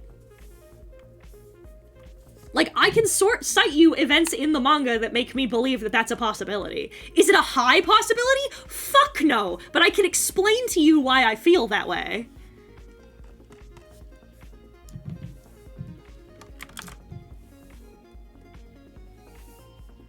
Yeah. Did you earlier say Pathumatric? Pathumatric, yes. Yep. I'm not sexist. Being sexist is wrong, and being wrong is for women! That's so funny. That's so good. Your Honor. Also, I need to share with you, speaking of being sexist and transphobic, Dio recently just got to, Dressrosa, and he showed me a particular image of Doflamingo, and said, I feel like this is a toxic white man. I feel like he claims he's bisexual, but he's attracted to women, and trans men who he still perceives as being women. And I was like, you've got it. Like, that's his vibes exactly. You're just correct.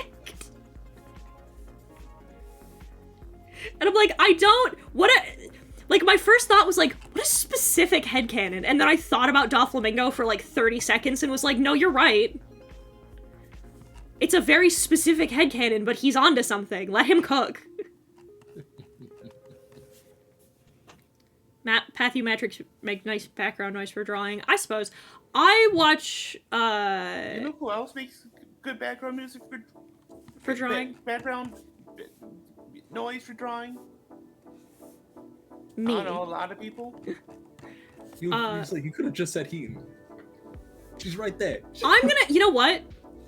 I'm gonna do my job as an influencer for a moment, because I've influenced a few of you to watch One Piece. I'm gonna influence some more of you to start watching YouTube videos. Give me a second. Let me show her to you. No, I'm also gonna be after you're done. I want to be an influencer. Is that okay, Heaton? Yeah, of course. If you like long video essays to watch while you draw, I'm gonna show you who I listen to. Doodle tones. This is who I watch. I watch Hazel. Hazel makes like some amazing content. I wanna start making video essays like this. Like, I love, this is such a cool video, My Hunt for a Nearly Lost 90s Anime, an entire, like, essay talking about, the countryside in anime, an hour-and-a-half video about Tenchi. This is such a good video! This is about Aiken, that anime with the monster tits, and this video is so good. Bizarre Rabbit Hole of Direct VHS. This fucking 2-hour video essay about Elvenlied is amazing. Like, I love Hazel's content. Absolutely fucking adore it. I cannot recommend her content enough. That's the several hour-long video essays that I listen to while I draw. I'd like to collab with her at some point. It'd be really cool. You never know. You never know. Hey, Heaton. Mm-hmm. Am I okay? Yeah, go ahead. I know it's not. I want to be an influencer, and I know it's not the topic of the stream. However, am I allowed to? Sure. What's up? I'm getting you started. I love Mimi. Mimi's great. It's her birthday. So, for those of you who are unfamiliar, with TP's baby, his precious daughter Mimi, Mimi is the character that he played in the first game of Dungeons & Dragons that I ever DM'd for. A game which I look back on now as someone who has DM'd a lot more and who has played a lot more, and cringe. I could have been so much better. Maybe you could have been better. However, but like, but that game was so fun, and TP loves her. Absolutely fell in love with her, and now every time TP gets new art, he shows me of her, and the thing I wanna focus on in this particular Get Me Started isn't even necessarily Mimi herself, because like she's your character, right? Mm-hmm. But like, truly unequivocally, seeing like you talk about Mimi, listening to Brooke talk about Eliza, like listening to the players from that game have such like deep affection for it and talk about like how happy that game made them and how enamored they are to their characters.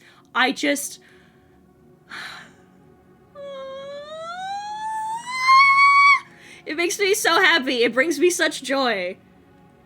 Related. Serotonin. Because I, like, one of the things that I love about being a DM, is the fact that, like, I'm the kind of person, so, a fun fact about me, because this is relevant. A fun fact about me.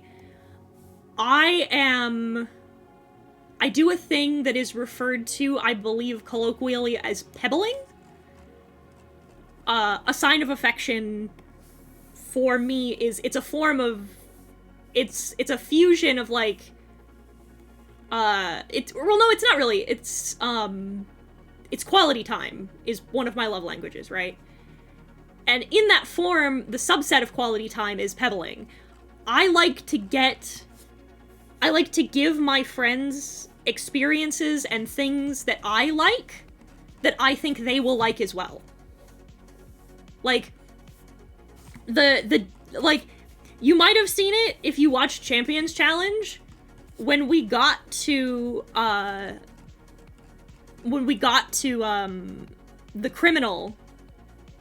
criminal city.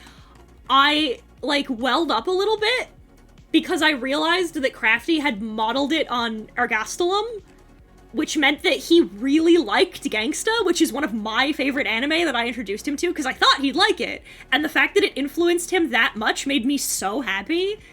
And like when Aaron talks about Helmy in his commentaries, or when TP gets fan art of Mimi, like being able to give my friends gifts and experiences and like parts of me, like, because those things are like, because I'm autistic, those things are part of me. They're part of who I am, especially when they're shit that really influences my own like creative process. Giving those things to my friends and then seeing my friends be influenced by the same things that influenced me makes me so happy. It makes me so happy. Like, and like, it's the same way that, like, being an influencer is the same way. So, like, I hate the term influencer, but, like being, like, when I go on a tirade on stream about a thing I like, and then one of my lovely Legionnaires comes back a few days later and is like, hey, I started watching XY thing, you're right, it's really cool. Every time you do that, it makes me so happy. Oh, speaking of Mimi fan art, I didn't send it to you directly, I just sent it in your chat earlier. However, I'll send it to you directly right now. I'm going to attack your life points directly with this fan art. Like, stuff like that makes me so happy. She's so cute! I love the way Scruffy Turtles draws her. I need to get more of her from him. I agree. But like, yeah, absolutely. I don't know if I'm able to do it in chat. Oh, I am. There you go. Yeah, go for it. But like, I love that shit. Mimi was a cleric. Mm-hmm. Yes. I enjoy listening to people. Heaton, wake up! Heaton, they hit the fucking Pentagon. Oh, would you rather be a quirk user? There should be a list called Awesome Things Heaton Likes, so everybody should watch them. Okay, so hear me out.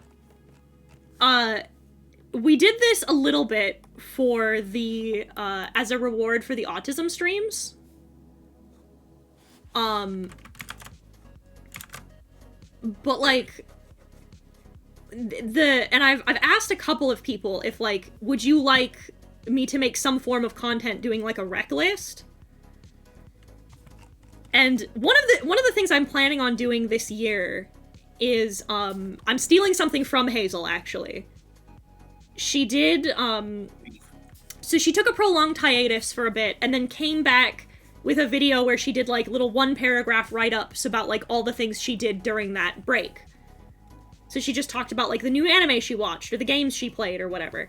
And I'm doing that. I'm keeping a media list of all of the stuff that I, like, did this year, so that I can talk about, like, the games I played, the anime I watched, the manga I read. So, like, I'm already doing something like that. But, like, Heaton makes a My Anime list. I've thought about it. But, like, I mean, I could do that. Like, I could unironically do a whole stream where I could just talk to you about, like, these are the things I like in, like, XY category. Because I don't know if this is an autism thing or if, but because I think this is actually pretty common. I don't have favorite media pieces very much. Like, for example, I don't have a favorite movie.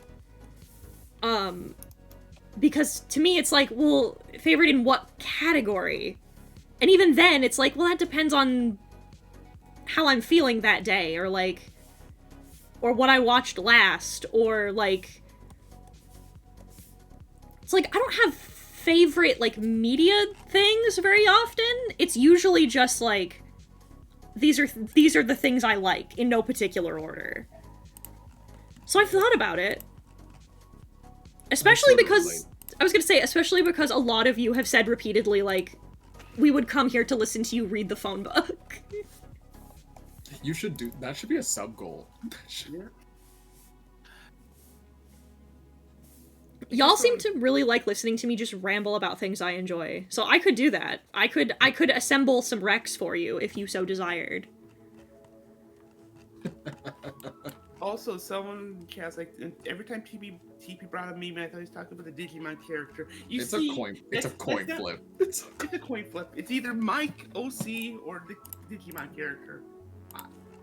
To be fair, the OC was partially inspired by the fact that I realized Mimi is in the name of Mimikyu. You have a good voice to listen to. Thank you. It's Also, hey, I'm gonna let you in on another little secret piece of Heaton lore. Do you want to know why? why? So little spicy fun fact. So for a point of reference, before I talk about this too much, the way I talk on stream is basically the same as the way I talk in real life. I don't do a lot of like most of the shit that I do is me mostly. Like, I can't, like, I'm not the kind of person who is good at or is even comfortable with, like, putting on a facade of some kind. It's just really fucking exhausting.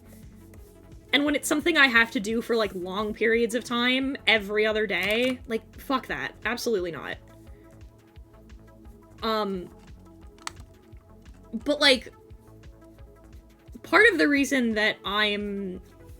Because I remember Silver gave me a compliment about this when we first met and the first time we collabed together, was, like, oh, your, like, stage presence is really good. And I'm like, yeah, thanks. I don't know how many of you know this about me.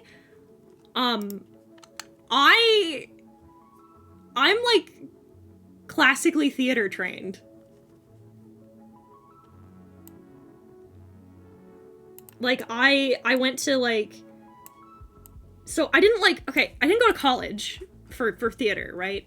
But, like, since I was 8, I've been, like, in and out of theater programs. Since I was, like, a small child. So it's why I have really good stage presence, it's why I project really well, it's why I enunciate really clearly. This is mostly for the new people. Is, like, yeah, I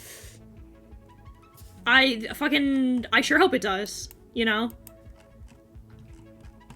And preemptively, before anybody gets, like, the wrong idea, Too late. I didn't, I was not coaxed into doing that. I was not, like, my parents didn't, like, make me. It was just, there was a local theater play, and I was like, that looks like fun, so I asked my mom if I could do it, and she was like, yeah, of course. And so I did it, and I had a fucking blast, and I told my mom, I want to keep doing this. This is really fun. I'm having a good time. And my mom's like, cool, we'll keep signing you up. And so they did. Since you were 8, you said? Yeah. It was not a toddlers and tiaras situation, no. It's very important to me that you know that. It's quite amusing. Your training in the theater kind of mirrors my training with PowerPoint. I was raised by, I was raised by people who had a very profound love of the theater. My mother, my grandmother, surprisingly my father, Oh god, I want to talk about this because we were talking about this just the other day. Another Heaton fun fact. This is another thing that you've probably heard me talk about before, but my dad is a very interesting individual. He's when I say like Gen Z autistic dad, the image that comes to your mind is probably correct. He's a very big guy, big full beard. Every weekend he goes fishing. He used to go hunting. He doesn't anymore. He goes out with the boys. He drinks beer. His two favorite things consistently to sit on the couch and watch are old black and white John Wayne movies and, fucking, acapella movies. My dad fucking loves musicals.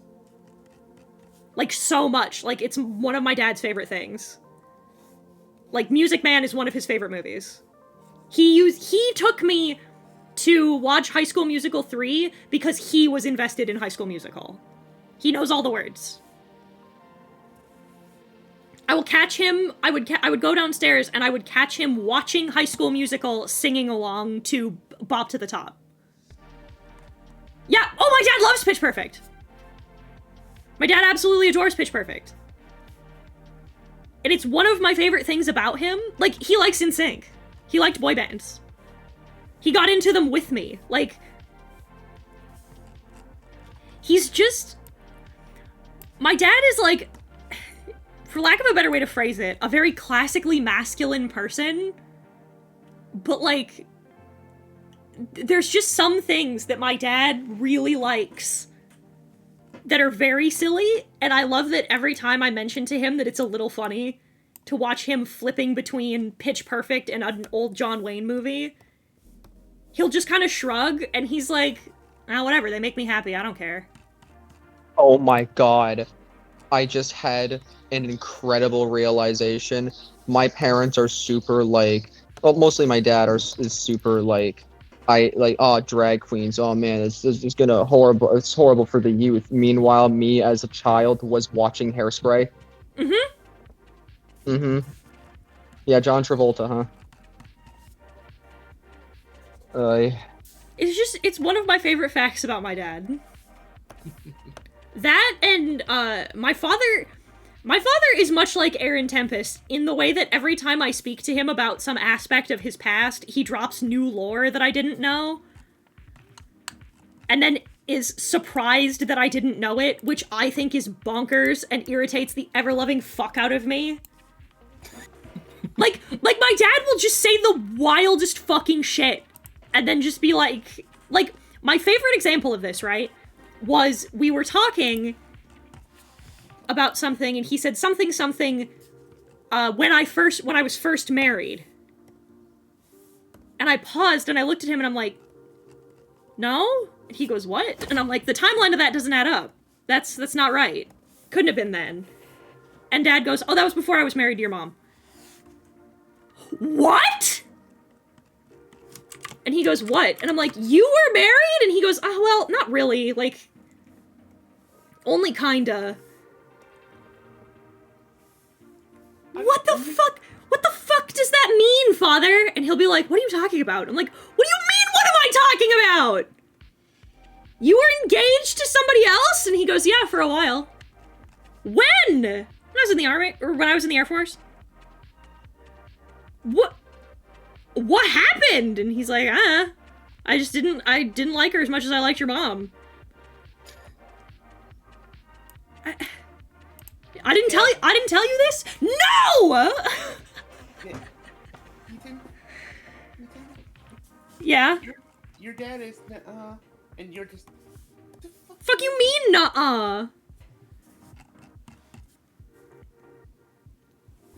Like, it's bonkers. It drives me absolutely fucking insane.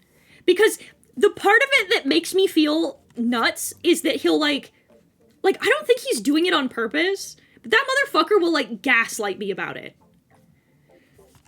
Because I'll be shocked, and then he'll be like, "No, I've told you about this," and I'm like, "No, the fuck you haven't.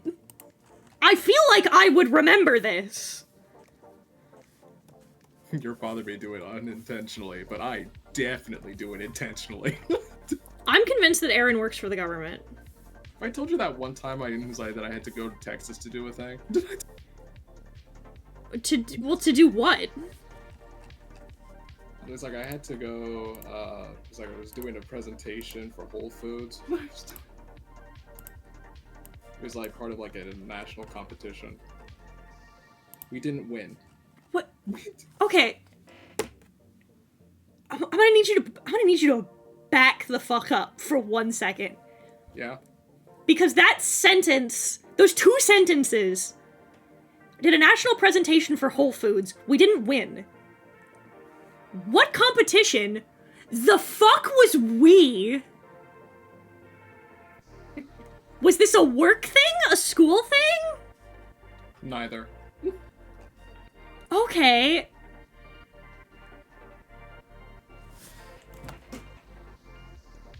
So then who the fuck was we?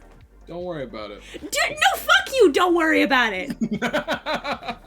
Fuck yourself, don't worry about it. I can't believe it. Aaron is also Constantly this motherfucker and his nuh-ahs.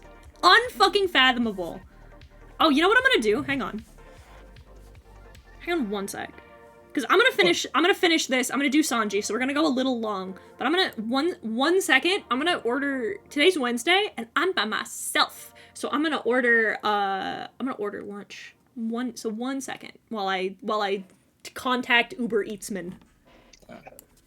And while you're doing that, I can talk about the war crime I just committed. The best So part I've is, owned. before you do that, the best part about that is that I could have been completely lying, and he would never know. I wouldn't know. Yeah. I'd never know. You need to start lying more often.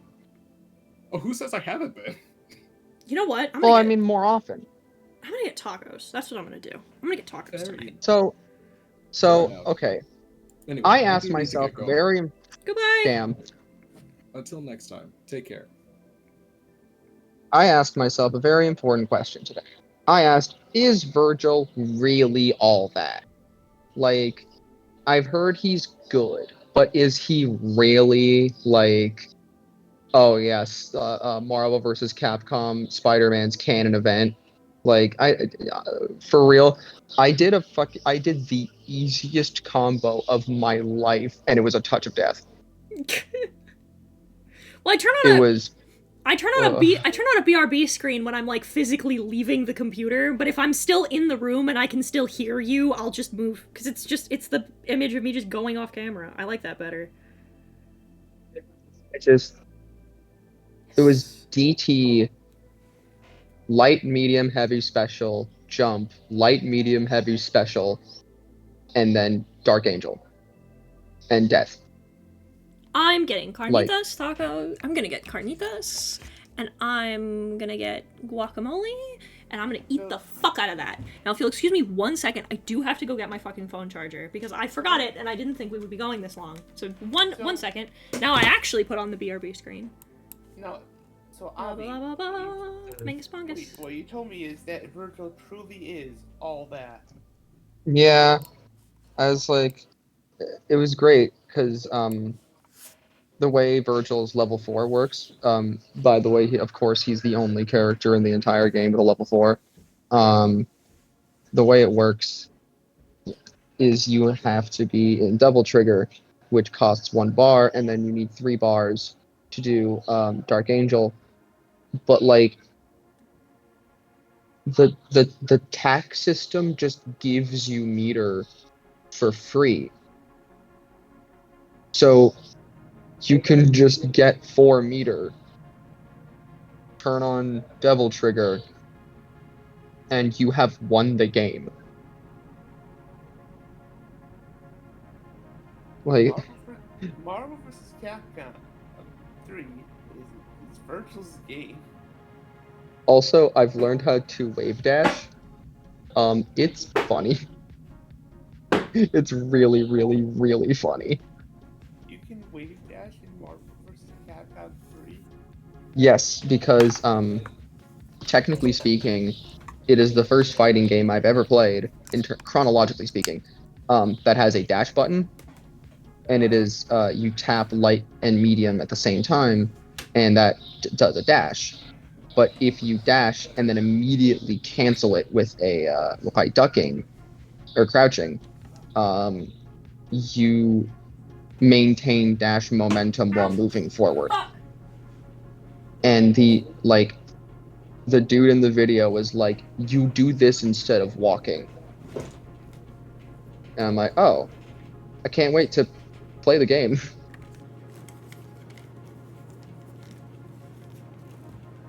I plugged in my phone. I did smack my leg. Yeah, It's- I think he can smack. Yeah. I've returned. Did smack the shit out of myself trying to put my fucking shit back together, but... Yeah, MVC is wild.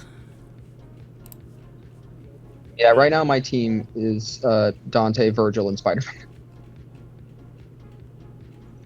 You know what I'm gonna do? Great. Just for the sake of fucking ease. Gonna... I guess... August. I guess... I wish I need to get bigger we go. subscribe because I want to be able to play more. If I could transfer everything that's currently on my computer onto a bigger onto something with more space. Yeah, looking good so far. Like all I need is even just 1 terabyte, and I think I'd be goated. But like, if I got like I don't know 2, maybe even 4, I don't think I'd have to worry about it for like a really long time.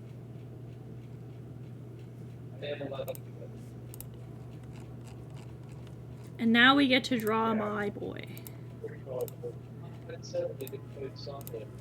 Dante, Not that one of my boys. Have you played all the way through DMC3? DMC3? No. I need you to do that sometime so you can have the hilarious experience that we all have of, first of all, watching that game's cutscenes, because every single cutscene in that game is a treasure. Mm-hmm. But like, the fact that you go from Mission 19 having the absolute worst boss in the entire franchise, at least if we're like comparing the quality of the game to the quality of the fight, Arkham is awful. It is literally the worst thing they've ever made. To the best fight in the whole series is great. Great tonal shift. So cool. Would love to watch you fight Arkham and be like, why did they make this game? And then you fight Virgil and you're like, oh, that's why they made this game. Man, they really they really said in casting, they were like, oh, we're gonna find people who have like the same fucking bone structure. These motherfuckers are great for like a realistic reference point. Love that for them. I'm gonna keep the necklaces because fuck you. I think that's hot.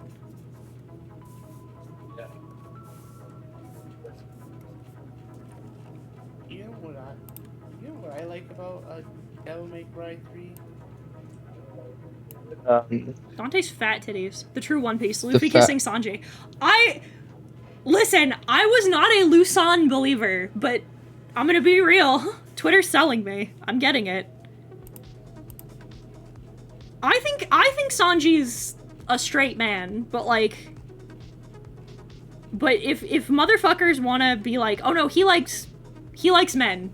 He likes the occasional man. I'm not gonna say no. The only headcanon of his that I will, like, disagree with is I'm not a fan of trans Sanji headcanons purely because I feel like you lose something in his characterization by making him trans mask. I think him being, I think him being a cis man is actually pretty important to, like, the choices he makes and the life that he is trying to avoid, you know what I mean?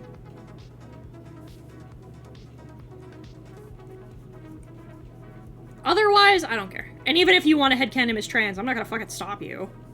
I'm not your mom. I'm not the cops. It's the only one I would just, like, I'd be like, I don't think so, but...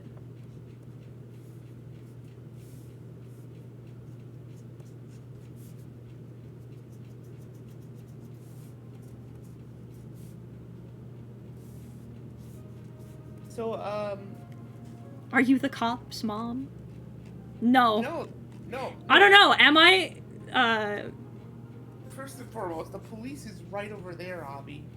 I was gonna say, I don't know, am I, Avi? Right over where? Am I your mom? Right over, it's over Blue Snail. No. No, I'm Avi's big sister. I'm not Avi's mom.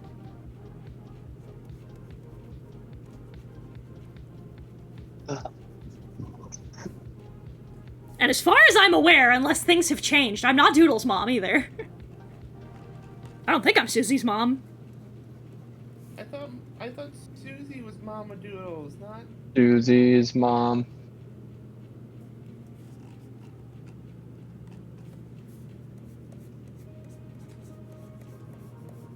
Susie and I are moms to our respective communities. Am I Stacy's mom? I don't know. Have I got it going on? Am I all you want and you've waited for so long?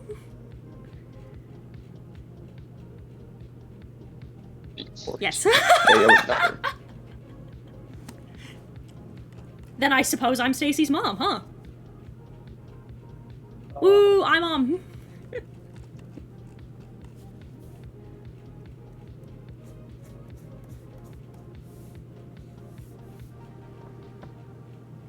That one relative nobody likes to talk about but shows up for Christmas dinner.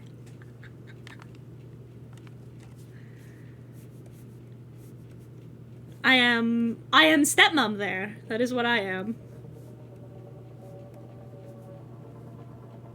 That's... But then what am I? I don't know. You have to decide that for yourself, TP. No, it's too hard. Avi, decide for me. Damn. The world will never know.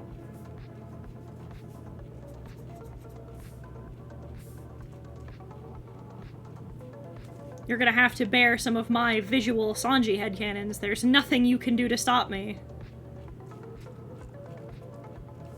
Freezes time. I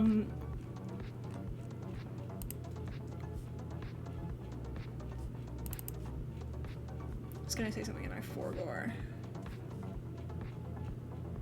Was it about Kirby 4-4? No. Dang it. Illustration are easy to me. Shut up.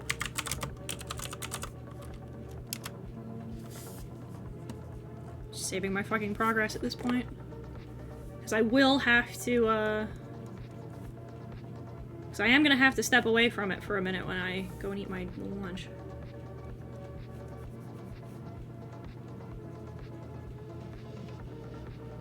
There's some things I've decided about Sanji that I'm going with and you can't stop me.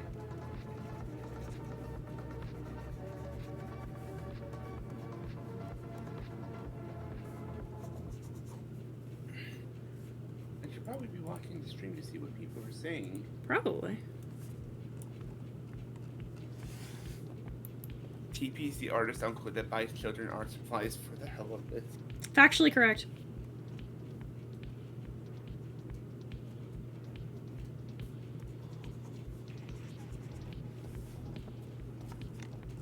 I'm thinking, because nobody's quite sure where I came from or if I'm even actually related, my spirit is too strong to deny.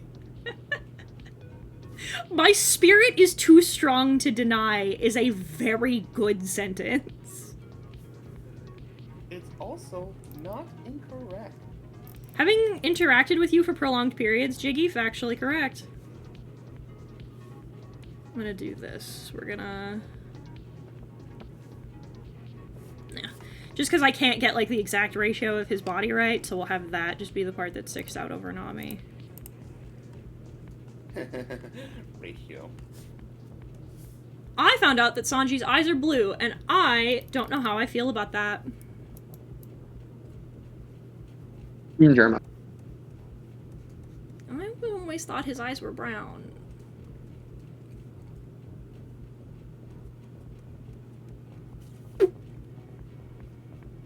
Well, Love being told I wildly interpreted that wrong, but it is what it is.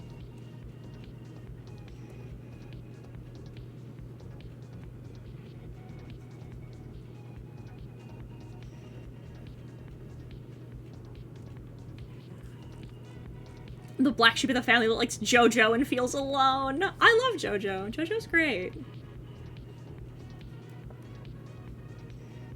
Listen, I was talking to Lumi about this just the other day, just yesterday. I was like, JoJo is one of those things that, like, I cannot begrudge people that don't like it. Like, it's a lot, and for some people that's too much, you know? And that's fine, but, like, I love JoJo. JoJo's great. Listen, JoJo and I, we go through phases. Like, I also very much understand why people don't super vibe with it, especially if they are people who watched it in English, to which I say, sorry. But like, I watched it in English. sorry. Wow, which is great. I don't think the English dub's that bad. Yeah, it's less about the dub and more about the dialogue. And like my prime example is like, you know, the scene where Lisa and Joseph are like going to go fight the Pillarman, and like Caesar dies. Like, the fact that Joseph I need you to has just... an entire... This is gonna What? be a great thing to post out of context on Twitter. I just... Do you remember that scene? Because I watched it like a while ago, and Joseph doing an entire character analysis on Lisa was the worst. It was so bad. If I wanted to watch that, I would just watch Medi, not the bad guy.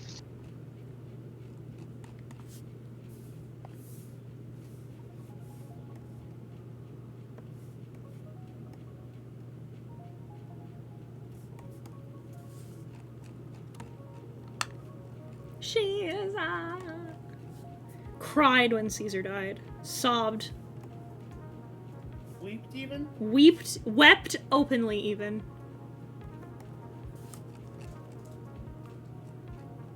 Sejose fan for life, dog. All day, every day.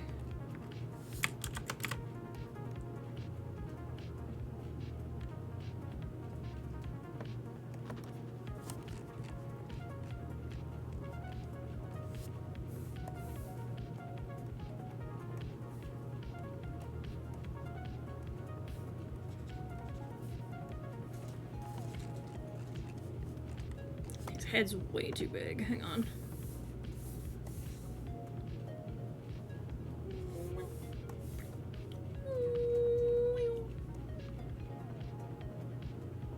There we go. So Dia was currently asking us if we want to see Marco's cloaca. If I want to see what? Yeah. You heard me. Please tell me this is fake! Please tell me this is fake! It's not. You have to see there. I can't believe there's that whole scene during that fight with Big Mom. God. My favorite part of the war, the best, is when Marco was way too busy showing people his cloaca to focus on what really mattered in the story at the moment. My favorite was when he was so sad that Whitebeard died that he just started shitting eggs all over the battlefield. My favorite part was when he walked up to a Kainu and shoved a Kainu's head in his cloaca. I love that Dio And then can't burned tell him if to we're death. joking or not. It's not. You have to see it.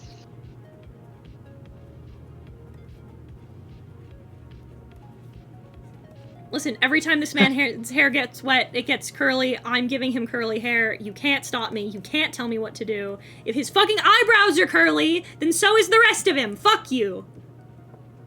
Also, I loved Brooke yesterday or 2 days ago, I don't remember which, being like, I get such anxiety seeing the crew on, like, have a possibility of splitting up. And I'm like, oh yeah, for real, crew, isn't that crazy? And she's like, I know the deal with Robin. Of course I know. And I'm like, oh, darn it, she knows. Oh, man, it's such a shame that she knows everything about that. Damn it, she knows. Damn it, I know! You know what she doesn't know? I'm from Georgia.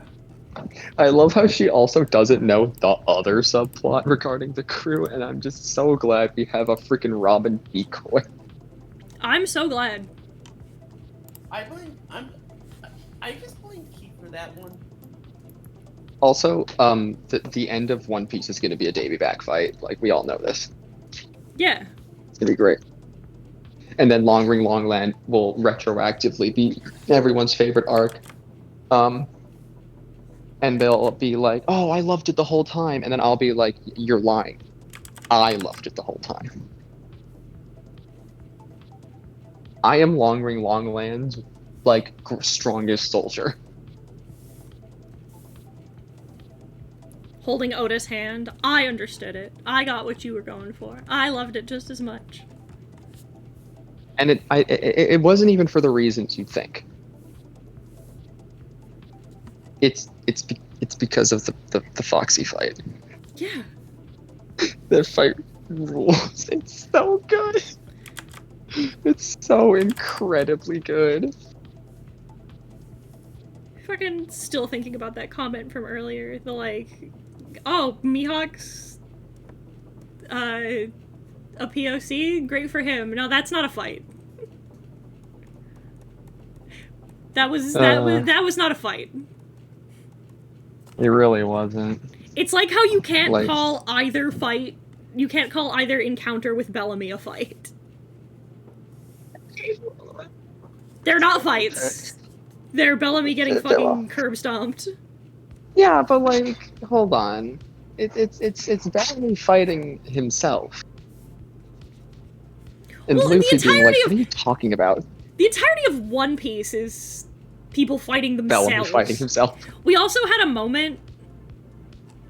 Sanji looks like his mom. His mom's hair is curly, right? Curly Sanji supremacy. Thank you. Give my boy his wavy hair. But like also, fucking, we introduced Justin to, we were like, there's next to no deaths in One Piece, except in flashbacks, they don't count. And Justin paused, looked at us and went, wait a minute, that doesn't make any sense. And we're like, what? And he goes, well, of course they count. They're part of the story. And we're like, yeah, but they happened before the story happened, so they don't count. And he just, like, went on, like, he just had, like, a moment where he was like, no, what the fuck are you talking about? And we're like, no, Justin, I don't know what you're talking about. Deaths in flashbacks don't count. They don't count as character deaths. It's like, well, are they dead? They don't. Yeah. And we're like, but they don't count. Because they happened before. We don't, like, listen. It's fine. Like, we get introduced to Odin by people being like, he was so cool. We know that Kozuki Oden exists because his fucking fanboy squad keeps telling us how Oh. cool he was. Okay, hold on.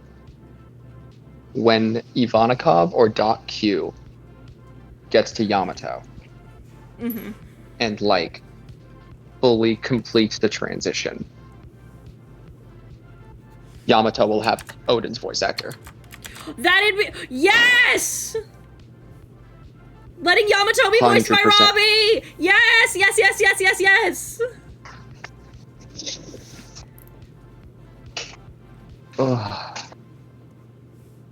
I still Dude. want to. Nothing has motivated me to try drawing comics again.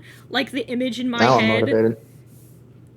Like the image in my head of Ace taking Yamato on his ship back to Whitebeard, and then he's like, "This is my boyfriend that I met in Wano. Hello, my name is Yamato. I'm going to be the next Kozuki Oden." And Whitebeard just standing there being like, there's the two anime arrows, the one pointing to Ace, Roger's son, the one pointing to Yamato, the second coming of Odin, and then he just sees Yamato and Ace as Roger and Odin, and he's like, time's a flat circle, fuck, I'm getting old.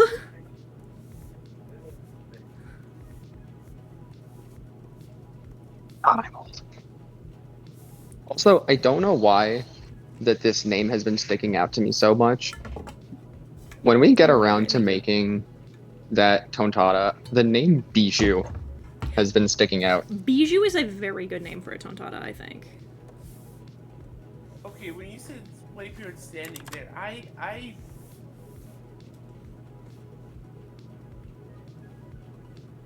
Yeah, like you realize. That we can You were get just much like me. higher.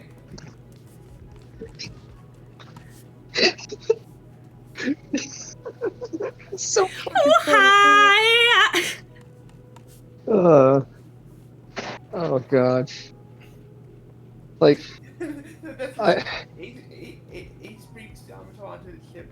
Yamato's like, I'm Ace's boyfriend, and then Whitebeard is just standing. and we get much higher. Yeah, Whitebeard with his cock out.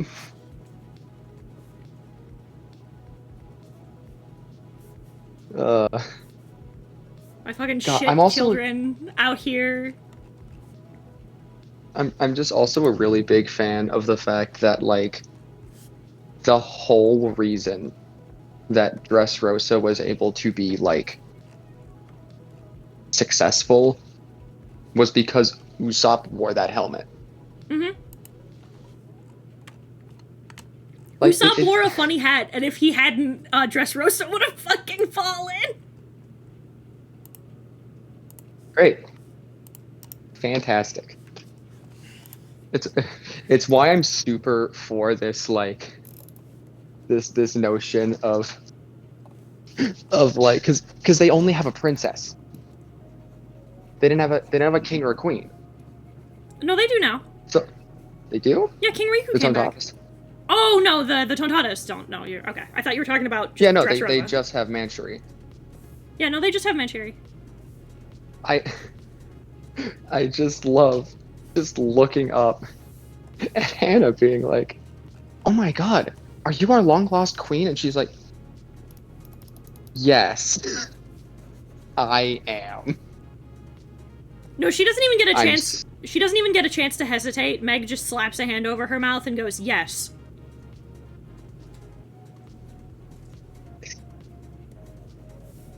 Of course she is. Of course. Why she wouldn't is. she be?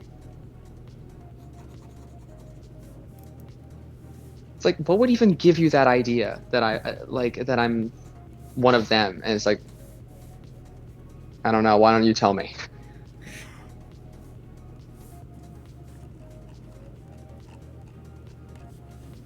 Couldn't I just love imagine. this Tontada just looking starry-eyed, like, oh my god, I got to meet her. It was me. 100% Meg does it because she's like, am I gonna make her sad? You wanna make her sad? You wanna tell her no? That's what I fucking thought.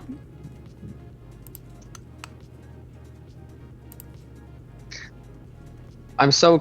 This is why, like, when our crew is finalized, I really, really need a height chart because we will have a character who is like 6 inches tall as our shortest character, and our tallest character is 13 feet tall. Oh, Rose is big. Yeah, she's fucking huge. Yeah, because like King is. You've seen how tall King is, right? Oh, yeah, King's big. I forgot that she's Lunarian. Yeah, dude. Like Zoro is like dick height, and Zoro's like human tall. Yeah, he's 6 something. Yeah, like he's really tall if he wasn't in One Piece. Where men are enormous. Also, I'm also very here for the idea of like, they're fighting an enemy, and they find out that Rhodes is incredibly weak to compliments, and they try to use it, and it just doesn't work. And she's like, it only works on people I care about. Die. Anyway, burns you alive. Yeah, if you get me started, then whatever you put in it, I have to like gush about if it's something that I know anything about. I have to talk about it. There's certain things that are banned topics, but very few.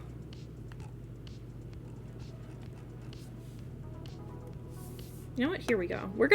I'm gonna drag you into my shit headcanons because it's my artwork and I'll do what I want.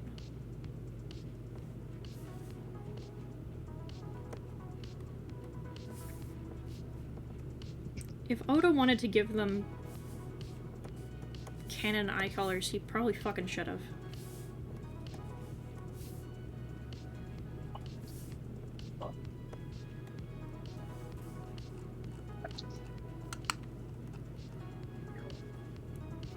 Busta Rhymes is banned, I believe. Fuck you! The fuck did I say? The fuck did I say about this? Got his ass. I hate the lot of you.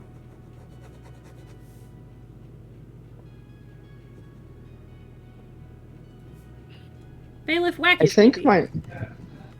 I think my favorite type of giant character in One Piece are the people who are just like 13 to like 15 feet tall. They're not giants, they're just big. Like Whitebeard. Yeah, And Kaido. Yeah, Whitebeard and Kaido are just dudes, but they're like fucking gigantic. They're just big. They're just big. They're just dudes. They're humans as far as we know. They are. As far as we know, Kaido is human. He's just a large man. Like, I think them having the horns means they are a different, like, subset of humans, but they are humans. Because Yamato and Yamato's mom? Question mark? The spider lady. What do you mean? She's not. Okay, I was gonna say, I don't know. Yeah, that's also Ulti and Page 1. Like, I think all of them are just like that. Well, we know the beast pirates, like, wear horns. Yeah, but, like, some of them just have them sticking out of their head. Like, Ulti's Twilight Sparkle hair. Yeah, some of them just have them. I both really like and really, like, am put off by Ulti's design. Horse? No, the, Yoshi. Oh, yeah. I like her design. I think she's cute. I look at the hair and I think MLP. What? But that's just because I'm a poor tortured soul. Yeah, that's what I mean. As I was gonna say, Spider Lady and Kaido are fucking for sure. Oh yeah, Black Maria, 100%. Maybe she's Yamato's mom. We don't know. Actually, okay. What if, and hear me out, Kaido is Ace? And don't say Ace is Luffy's brother. Damn it. I'm a little bit quick on the draw for that. I was so close. I can just imagine Kaido having sex once. And then being like, nah.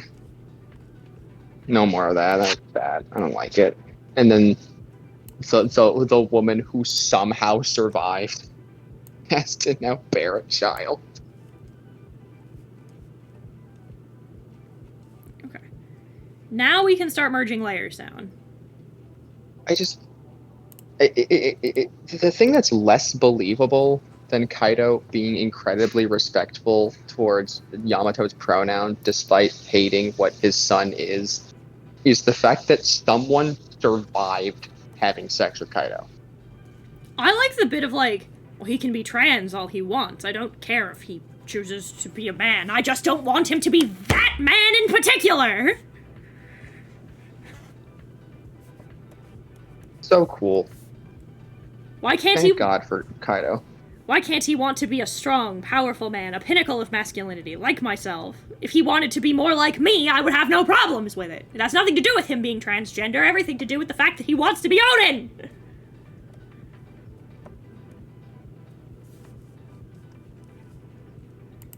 So there's there's the actual photo. Here's your comparison. I also don't get why Kaido doesn't respect Odin. I think it's because he can't. It's just the case of like, you stand in my way. But like, the scar, the one scar he's ever gotten until Zoro showed up.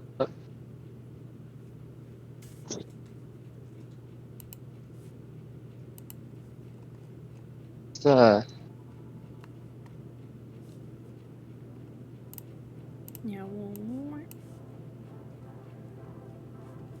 I'm gonna save 2 of these, because I'm gonna save this one, and yeah, just East Blue Yang, and then,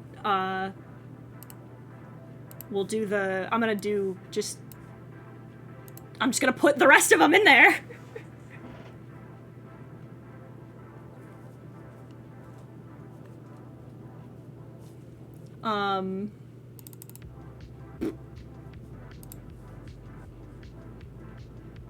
But let's see who we're gonna raid, because we've finished. And I'm gonna get my food soon. Alright. Oh, you know what? None of our friends are live. And this is a much bigger streamer than me. I missed another one. Well, we started a little early today. Because I thought the devolver. Oh, perfect timing! My food just got here. Because I started the, I thought that the, Grasshopper thing was gonna be, earlier than it was. But I'm gonna raid into, Maikun, who is a VTuber that I really like. I love her art style, love her character, love her concept. She's just baby, and I'm going to raid you guys into her. I'm gonna go eat, and then I'm gonna finish this drawing. So, goodbye!